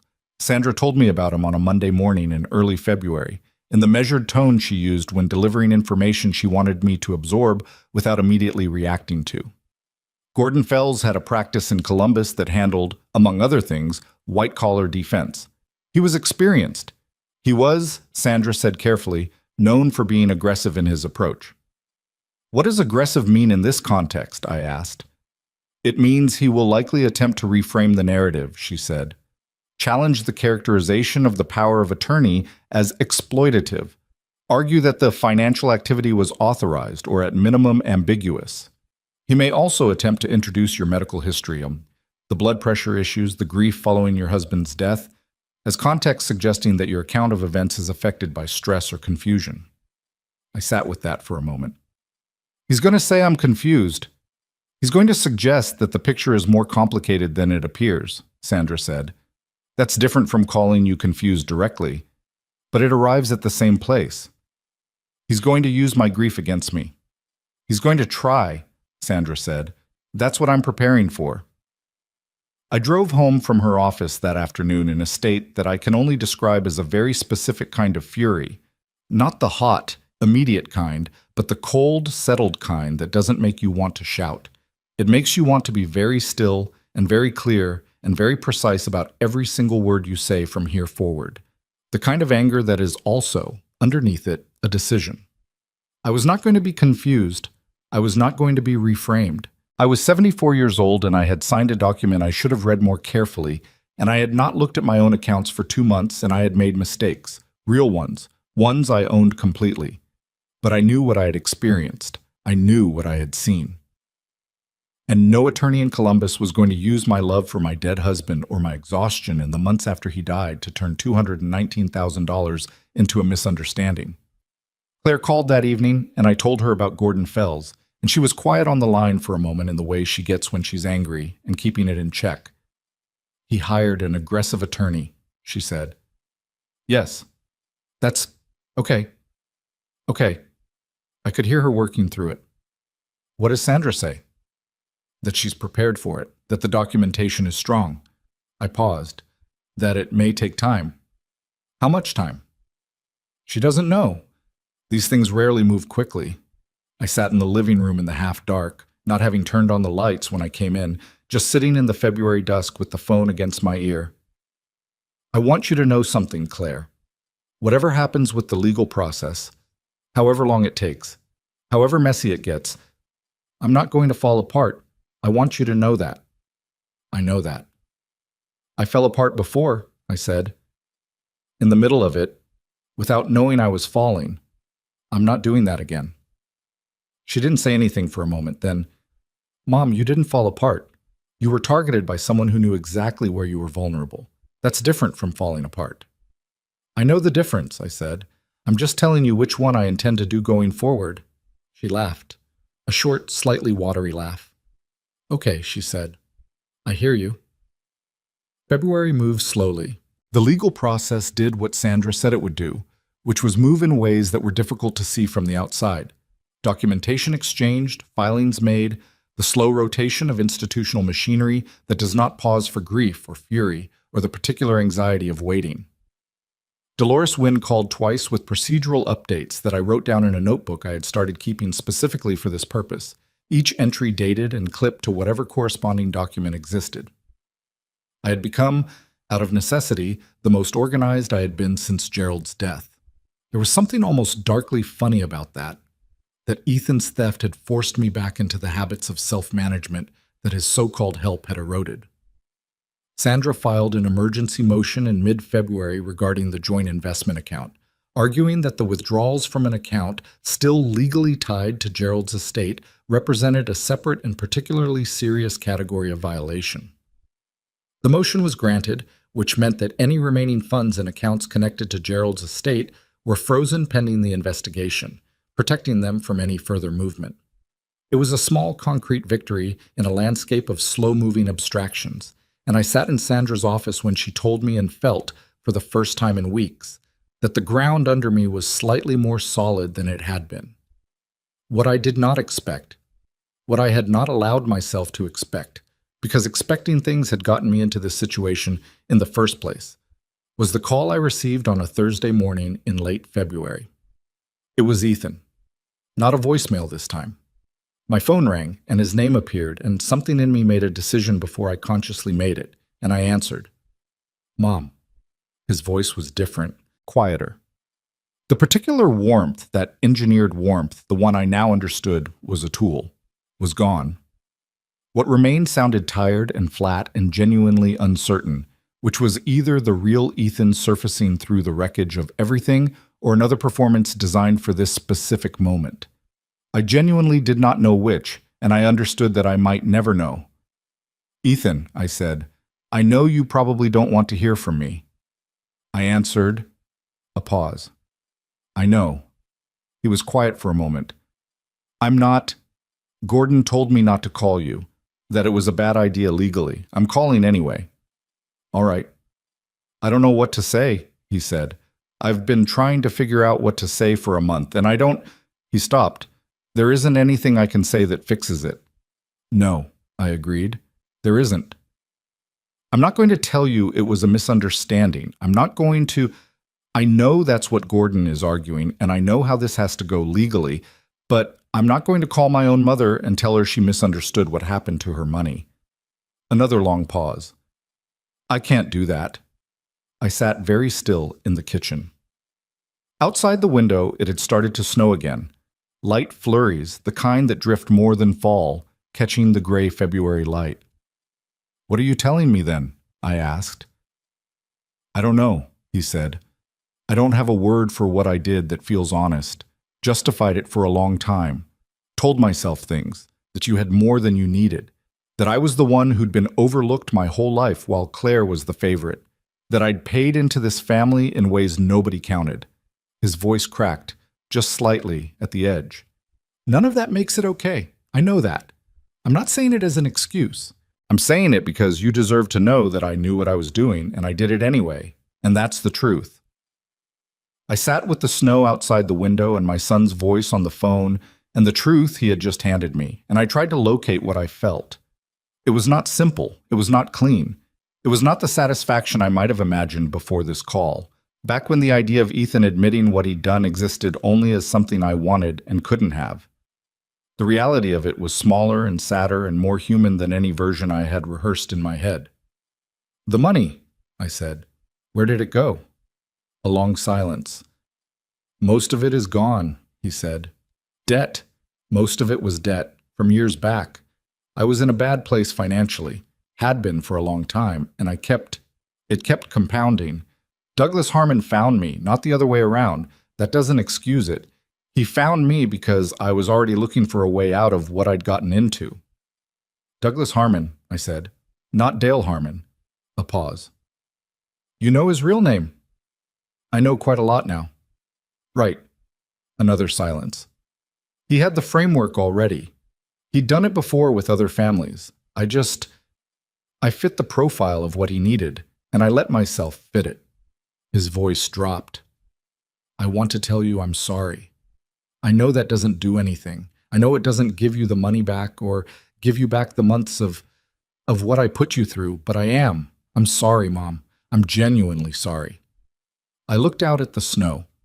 The thing about an apology from someone who has hurt you in a way this deep and this calculated is that it doesn't land the way you expect it to. You think you want it. You think it will close something. But when it comes, what you feel is not closure. What you feel is the full, unobstructed weight of what it cost you, now that there's no more pretending and no more mystery about what it was. I believe you, I said. And I did, partially. I believed he was sorry in the way that people are sorry when the consequences arrive and the self-justifications run dry. Whether that was the same as the kind of sorry that changes things, I didn't know. I wasn't sure it mattered. What happens to you now is going to be decided by people other than me, I said. The attorneys, the investigators, the process. I'm not going to try to influence that in either direction. I want you to know that. I know. And I need you to understand something. I steadied my voice. I love you. That has been true your whole life, and it will keep being true whether I want it to or not. But love doesn't mean I protect you from what you did. It doesn't mean I minimize it. It doesn't mean I spend one more day arranging my life around your comfort while you take from me." I stopped. I'm done doing that. I should have been done doing that a long time ago, and the fact that I wasn't, that's the part I have to sit with. But I'm done now. He didn't say anything for a while. When he spoke, his voice was very quiet. "I know. Take care of yourself," I said. "I mean that." I ended the call. I sat in the kitchen for a long time afterward, not moving, just letting the weight of the conversation settle through me the way heavy things settle. Slowly, finding their level. Outside, the snow drifted and caught the light. I called Claire. "He called," I said. "Ethan, this morning." "What?" Her voice sharpened. "Mom." I answered. "I know. Sandra is going to have thoughts about that." I paused. He admitted it. Not everything, not the legal specifics, he was careful about that. But enough. He said he knew what he was doing.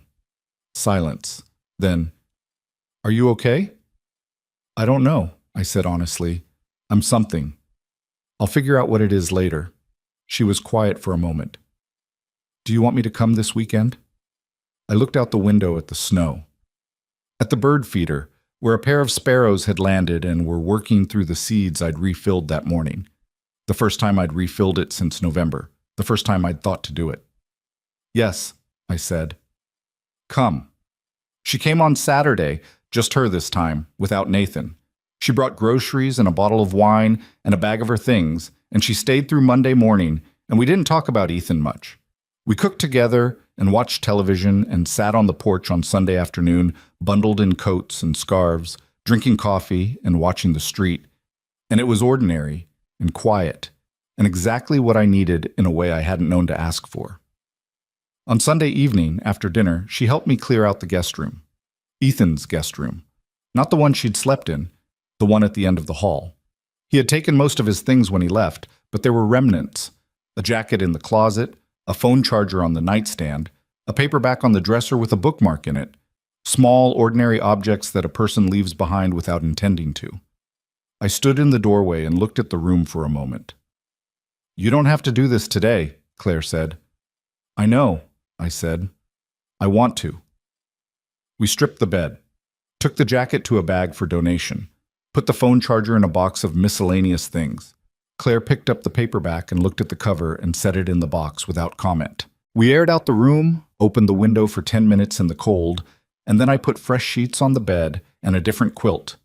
The yellow one from the linen closet, one that had no particular associations. And when it was done, I stood in the doorway again, and the room looked like itself again. Not his, not anyone's, just a room. "Thank you," I said. Claire stood beside me and looked at the room and said nothing, and that was exactly right. The civil hearing took place in March. I had been prepared by Sandra for the possibility that it would be anticlimactic, that hearings often are, that the drama of legal proceedings tends to live in paperwork and motions rather than in any single dramatic moment in a courtroom. She was right about that. The hearing lasted just under 3 hours, and I sat beside Sandra at a table, and across the room, Ethan sat beside Gordon Fells. And I looked at my son in that room and tried to hold in my mind simultaneously the person who had carried up my groceries and the person who had been counting what he could still take. And the effort of holding both of those things was considerable. Gordon Fells made the argument Sandra had predicted, that the financial activity had been authorized, that the power of attorney was a legitimate document executed freely, that the relationship between client and caregiver was complex and subject to mischaracterization. He was smooth and methodical and never raised his voice, and I sat and listened and reminded myself repeatedly that the quality of an argument is not the same as the truth of it. Sandra presented the documentation, all of it, the transaction records, the timeline reaching back 14 months before Ethan's arrival, the false identity of Douglas Harmon, the communications between Ethan and Harmon that investigators had subpoenaed from phone records, the evidence that the power of attorney documents language had been drafted to exceed what I had been told it contained. She also presented something I had not known she was going to present, a statement from Philip Cotter, in which he documented Ethan's phone calls claiming my authorization and the manner in which those calls had been used to prevent Philip from contacting me directly when he noticed irregularities. When the hearing concluded, the judge, a measured, heavy-set man named Judge Carver, who had listened to everything with the expression of someone who has spent 20 years watching people try to out-argue facts, did not issue a final ruling that day. He said that he would issue a written decision within 30 days. He said it without drama, in the language of process, and then it was over and we were walking out of the room into a bland courthouse hallway, and I passed within 10 feet of Ethan, and we looked at each other for a moment, just a moment, and then we both looked away. In the hallway, Sandra said, "You did well." "I sat there," I said. "Sometimes that's the whole job," she said. The written decision came 22 days later in a sealed envelope delivered to Sandra's office, which she called me about at noon on a Tuesday which I noticed, which meant something to me in a way I didn't entirely explain to myself. I drove to her office. She had the document open on her desk when I arrived. The judge had ruled in my favor on the central claims. The power of attorney had been executed under circumstances that constituted undue influence. The financial activity documented in the evidence constituted civil financial exploitation. Ethan was ordered to repay a structured amount, not the full $219,000, which Sandra had told me from the beginning was unlikely given how much of it was gone, but $142,000 to be paid through a structured arrangement that would be enforced and monitored, with penalties for non-compliance. Additionally, Douglas Harmon, who had by this point been charged criminally in 2 separate counties for his role in similar schemes, was named as a co-respondent in a related civil matter, with the possibility of additional recovery pending the outcome of the criminal case against him. I sat in Sandra's office and read the judgment.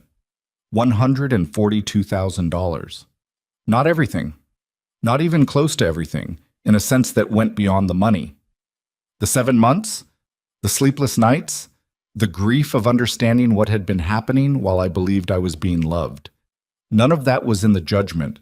None of that had a dollar figure. But $142,000 back, returning over time through an enforced process. And the truth, documented, filed, decided upon by a judge in a courthouse, official. "Is this good?" I asked Sandra, which was perhaps an odd question, but was an honest one. "In the context of cases like this," she said carefully, "yes, this is a good outcome. It's not complete recovery and it's not instant, but the ruling is clear and the enforcement mechanism is real." What about the criminal side? Still active. That process will take longer. Ethan may face additional consequences through the criminal investigation, particularly given the Harmon connection and the documentation of the coordinated scheme. She paused. "I can't predict what that looks like in the end, but this," she indicated the judgment, "this is solid ground." I drove home from Sandra's office on a Tuesday afternoon in March, and the trees along the road were just beginning to show the first suggestion of green. Buds that weren't open yet, but were there, visible, if you looked. The specific, tentative green of early Ohio spring, the kind that appears before you're sure winter is actually over. I stopped at the grocery store on the way home. I bought things I needed: coffee, bread, the good, sharp cheddar from the middle shelf. I bought a hanging basket of petunias from the display by the entrance, the first of the season, a little spindly, and not quite ready, but there, alive, already starting. I took the petunias home and hung them on the front porch hook. I stood back and looked at them. They were not impressive. They were thin and pale, and the Ohio spring was still cold enough that I'd probably need to bring them in on frosty nights for another few weeks. But they were there, planted, hanging in the place where they belonged. I called Claire from the porch. She answered on the first ring. "It's Tuesday," I said. "I know," she said, and I could hear that she was smiling. I told her about the judgment. I told her about the $142,000 and the enforcement mechanism and what Sandra had said about the criminal case. I told her about stopping at the grocery store, about the petunias. She cried a little on her end of the phone, not dramatically, Just a few quiet moments that she didn't try to hide and didn't try to explain, and I let her have them. "I'm coming this weekend," she said when she'd composed herself. "You don't have to." "I know I don't have to. I want to." "Bring Nathan," I said. "I'll make the roast." There was a pause. "The standing rib roast?" "Yes." "Mom." Her voice was warm and complicated. "Yeah." "Okay. We'll be there Saturday." After I hung up, I stayed on the porch for a while. The afternoon light was shifting the way it does in early March, lower and softer than winter. The specific angle that means the season is actually turning. Down the street, a neighbor's dog was barking at something. A car went by. Ordinary sounds, ordinary afternoon, the world going on in its unconcerned way. I want to talk to you directly now. Not as Margaret Whitmore, not from inside the story, but as someone who has lived this and come out the other side of it, who has held all the pieces and found a way to carry them, and who wants to say some things plainly before we're done. Because I've been thinking these past months about who this story is really for. It's for every person who has ever looked at someone they loved and thought, "He wouldn't do that to me. She wouldn't go that far. Not to me, not after everything." It's for every woman who has spent her life taking care of other people and forgotten, somewhere in the exhaustion of it, to take care of herself. For every man who handed over a bill, a document, a password, because someone made it feel like the loving thing to do. For every elderly parent who sat across the table from a child and chose to believe the warmth in that child's eyes rather than the warning in their gut.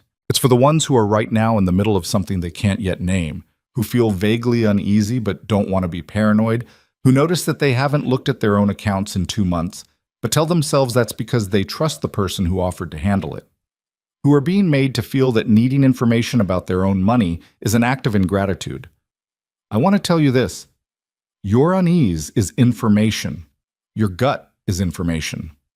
The fact that someone has made you feel that checking on your own life is an insult to them, that is information, and it is not good information, and you should pay attention to it. Here's what I know now that I wish I had known at the beginning. Love does not require you to give up oversight of your own finances. That is not what care looks like. That is not what family looks like. A person who genuinely loves you does not need to manage your accounts to prove it. They do not need your legal authority to demonstrate their commitment. They do not need you to stop looking at your own money in order to feel trusted. A person who loves you wants you to know what is happening in your own life. They actively want that because your awareness is not a threat to them. The moment someone makes your own awareness feel like a threat, that is the moment to pay attention. I have also thought a great deal about the particular vulnerability of grief, about how loneliness, real loneliness, the kind that comes from losing the person you have organized your entire life around, is one of the most exploitable states a human being can be in. Not because grief makes us stupid. We are not stupid. It makes us hungry for connection, for the feeling of being known and attended to in ways that can override the self-protective instincts we spent a lifetime developing. Grief makes warmth feel more necessary than safety, and someone who understands that can weaponize it. If you are grieving, or if someone you love is grieving, please watch for the people who appear with solutions, with organized folders and warm voices and offers to take things off the plate. Not every such person is dangerous. Some of them are genuinely trying to help.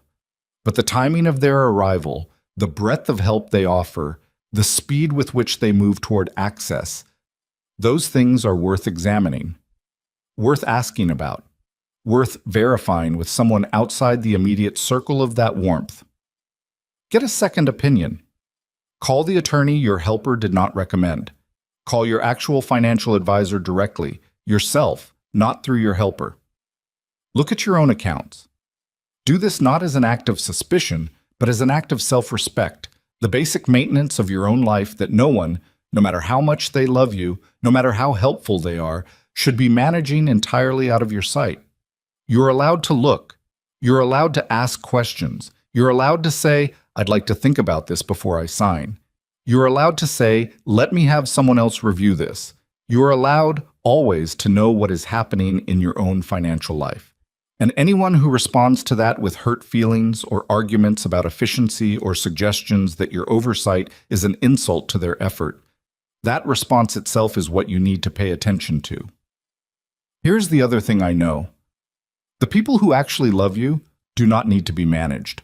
You do not have to perform gratitude for them. You do not have to suppress your own instincts in order to keep them comfortable. You do not have to look the other way so they feel trusted. The people who actually love you can withstand your questions. They can withstand your scrutiny. They can withstand you saying, "I need to understand this before I agree to it." And their response to that sentence will tell you everything you need to know about what their presence in your life is for. Claire called every Tuesday. She never stopped calling. When I pushed back, she didn't fight me. She planted seeds and waited because she knew me and because she was not trying to manage me. She was just trying to stay connected. She stayed connected even when I didn't make it easy. She brought Nathan quietly, without fanfare. And Nathan used his skills not to advance his own position in my life, but to give me information I had been prevented from having. He handed me the phone and let me look for myself. That is what love does. It gives you information and lets you decide. It does not take the information away and make the decision for you. I replanted the petunias that spring. The ones I bought in March made it through the cold nights, slowly thickening and gaining color. And by May, they were the way I wanted them, full and trailing and impossibly cheerful in the way that petunias are, the way that has always seemed to me like a small argument against despair. Gerald would have liked them. The financial recovery is ongoing. The structured repayment is in place, enforced, monitored. Sandra tells me that Douglas Harmon's criminal case has resulted in a conviction on 2 counts, and that the civil recovery from that avenue may add to what I receive. The numbers will never be exactly what they were. That is a true and permanent loss, and I have made my peace with it in the way that you make peace with permanent losses, not by pretending they don't matter, but by choosing to live fully anyway, around the shape of the missing thing. Ethan and I have not spoken since that phone call in February. I don't know exactly what his life looks like now, what the consequences have meant for him day to day. I hear, through indirect channels, through Sandra's updates, through a mutual acquaintance who reached out once, that he is managing, that he is working, that the repayment is coming through as ordered. I think about him sometimes, not in the way I used to, which was with the particular helpless love of a mother for a child who worries her. More quietly than that, more distantly. I think about the person he was when he was young, before whatever calculation took hold of him, before the debts and the schemes and the yellow legal pad. I think about the boy who climbed into bed during thunderstorms.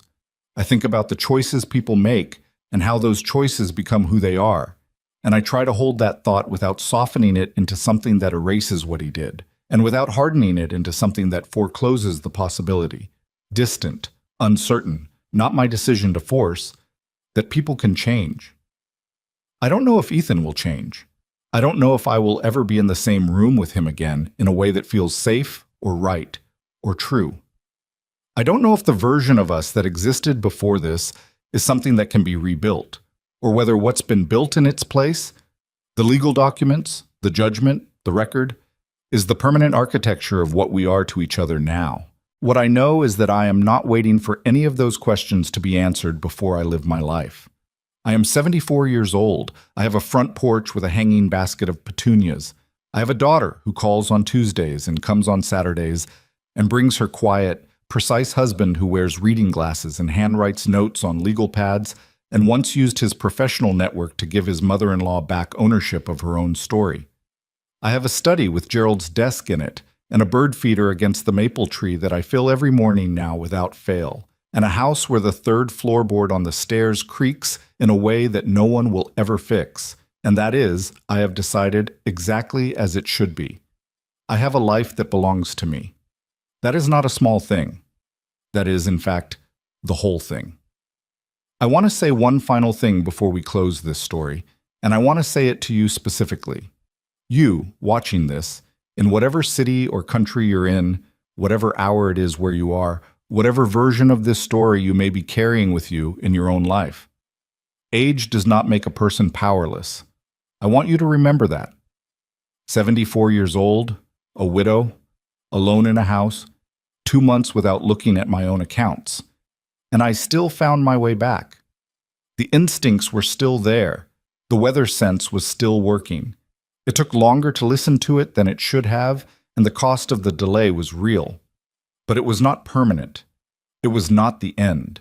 The quiet ones in the room are often the ones who are watching the most carefully.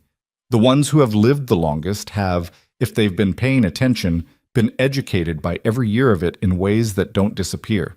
That education doesn't go away because someone makes you feel old or tired or lucky to be helped. It's in you. It's available. You can access it whenever you choose to. And if you are right now the Tuesday caller, the daughter, the son, the friend, the neighbor, the person who knows something is wrong but can't quite make the person you love see it yet, keep calling, keep planting, keep the connection alive even when it's not welcomed the way you want it to be. You don't know which call will be the one that lands. You don't know which Tuesday will be the one where they're ready to hear you. Keep calling anyway. Keep coming anyway. That is the most important thing I know. That is everything. The petunias are on the porch. The coffee is on the stove. The bird feeder is full. And this morning, for the first time in a long time, I woke up and the first thing I felt was not grief or fury or the low hum of a secret I was carrying. The first thing I felt was the simple, solid fact of my own life. Here, in this house, on this street, on this particular morning. Mine. Completely, entirely, without question. Mine. I stopped at the grocery store on the way home. I bought things I needed: coffee, bread, the good sharp cheddar from the middle shelf. I bought a hanging basket of petunias from the display by the entrance, the first of the season. A little spindly and not quite ready, but there, alive, already starting. I took the petunias home and hung them on the front porch hook. I stood back and looked at them. They were not impressive. They were thin and pale, and the Ohio spring was still cold enough that I'd probably need to bring them in on frosty nights for another few weeks. But they were there, planted, hanging in the place where they belonged. I called Claire from the porch. She answered on the first ring. "It's Tuesday," I said. "I know," she said, and I could hear that she was smiling. I told her about the judgment. I told her about the 142,000 and the enforcement mechanism and what Sandra had said about the criminal case. I told her about stopping at the grocery store, about the petunias. She cried a little on her end of the phone. Not dramatically, just a few quiet moments that she didn't try to hide and didn't try to explain, and I let her have them. "I'm coming this weekend," she said when she'd composed herself. "You don't have to." "I know I don't have to. I want to." "Bring Nathan," I said. "I'll make the roast." There was a pause. "The standing rib roast?" "Yes." "Mom." Her voice was warm and complicated. "Yeah, okay, we'll be there Saturday." After I hung up, I stayed on the porch for a while. The afternoon light was shifting the way it does in early March, lower and softer than winter. The specific angle that means the season is actually turning.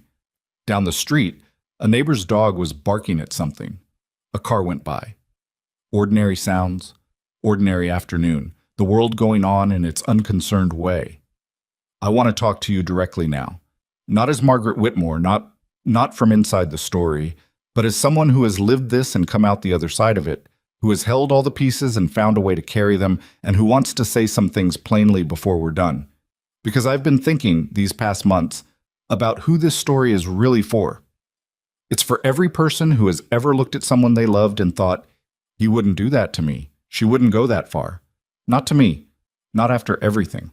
It's for every woman who has spent her life taking care of other people and forgotten, somewhere in the exhaustion of it, to take care of herself.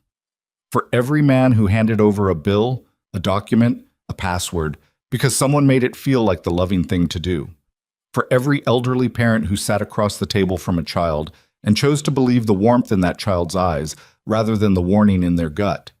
It's for the ones who are right now in the middle of something they can't yet name, who feel vaguely uneasy but don't want to be paranoid, who notice that they haven't looked at their own accounts in 2 months, but tell themselves that's because they trust the person who offered to handle it, who are being made to feel that needing information about their own money is an act of ingratitude.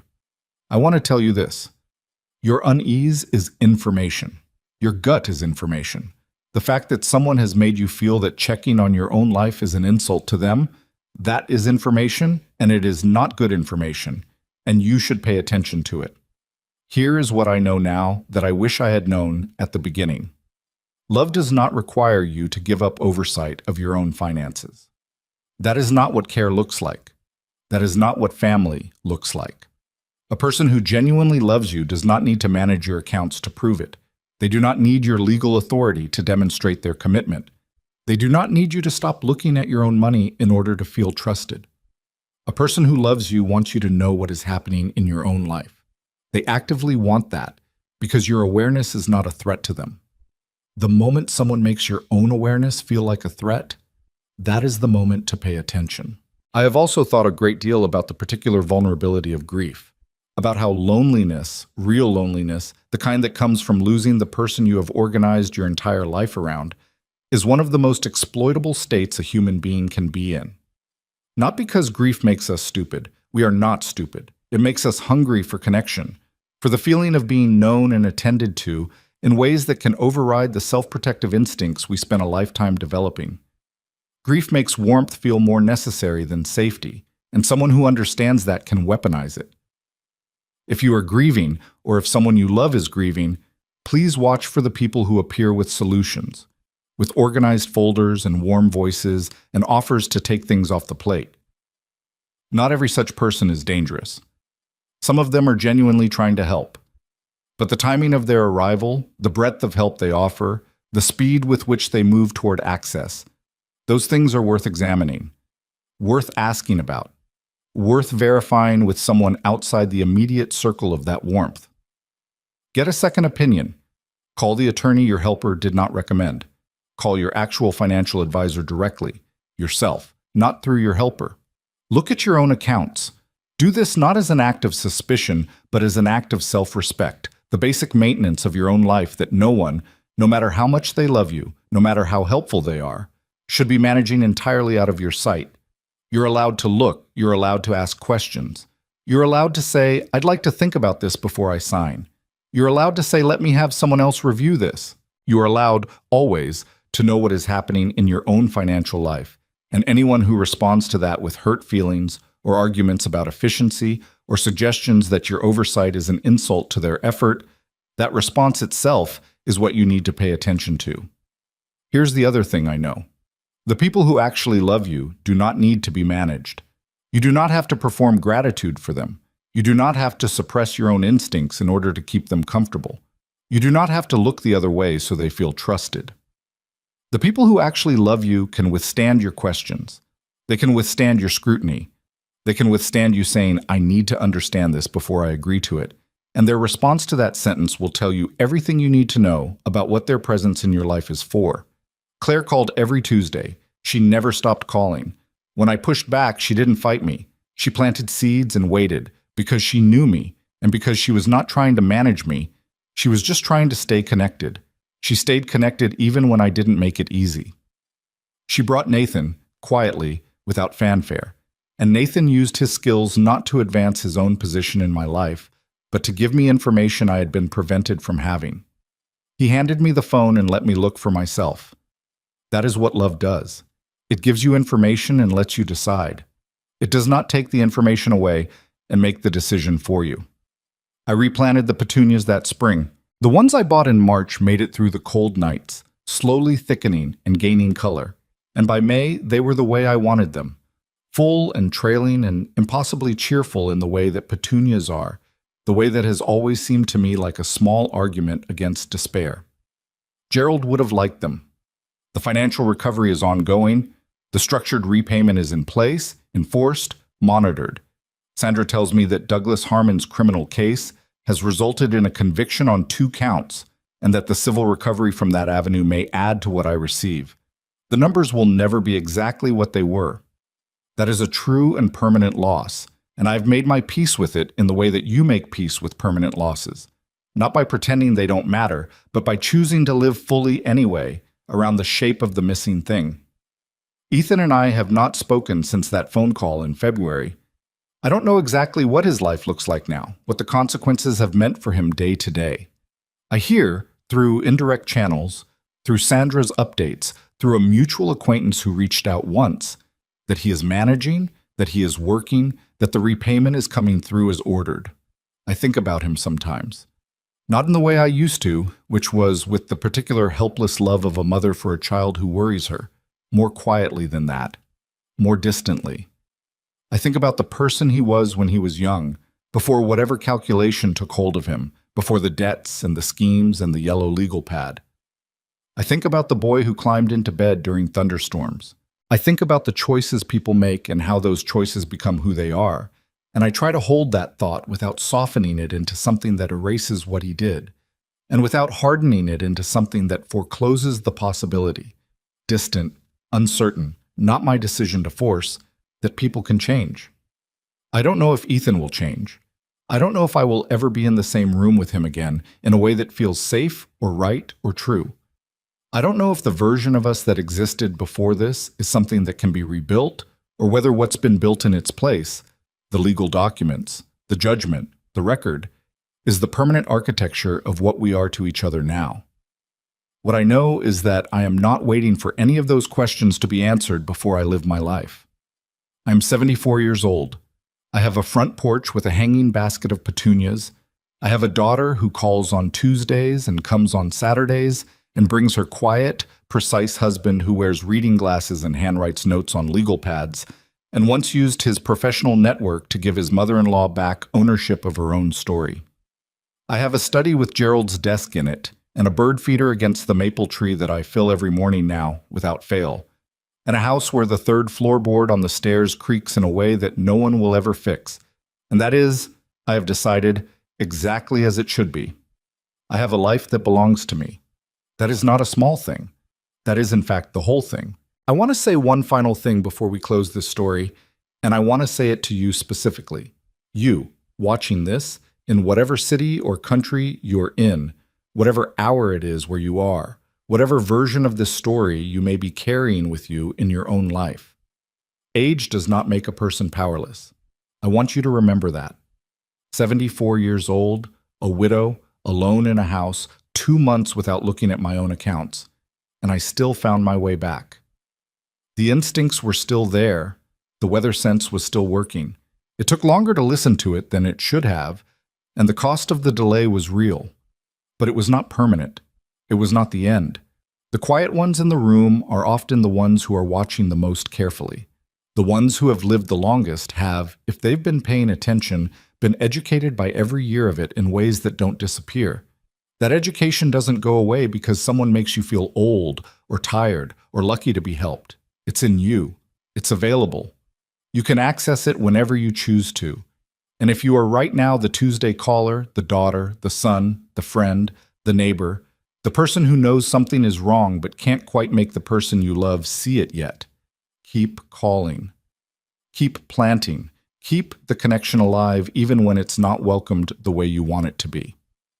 You don't know which call will be the one that lands. You don't know which Tuesday will be the one where they're ready to hear you. Keep calling anyway. Keep coming anyway. That is the most important thing I know. That is everything. The petunias are on the porch. The coffee is on the stove. The bird feeder is full. And this morning, for the first time in a long time, I woke up. And the first thing I felt was not grief or fury or the low hum of a secret I was carrying. The first thing I felt was the simple, solid fact of my own life, here, in this house, on this street, on this particular morning. Mine. Completely, entirely, without question. Mine.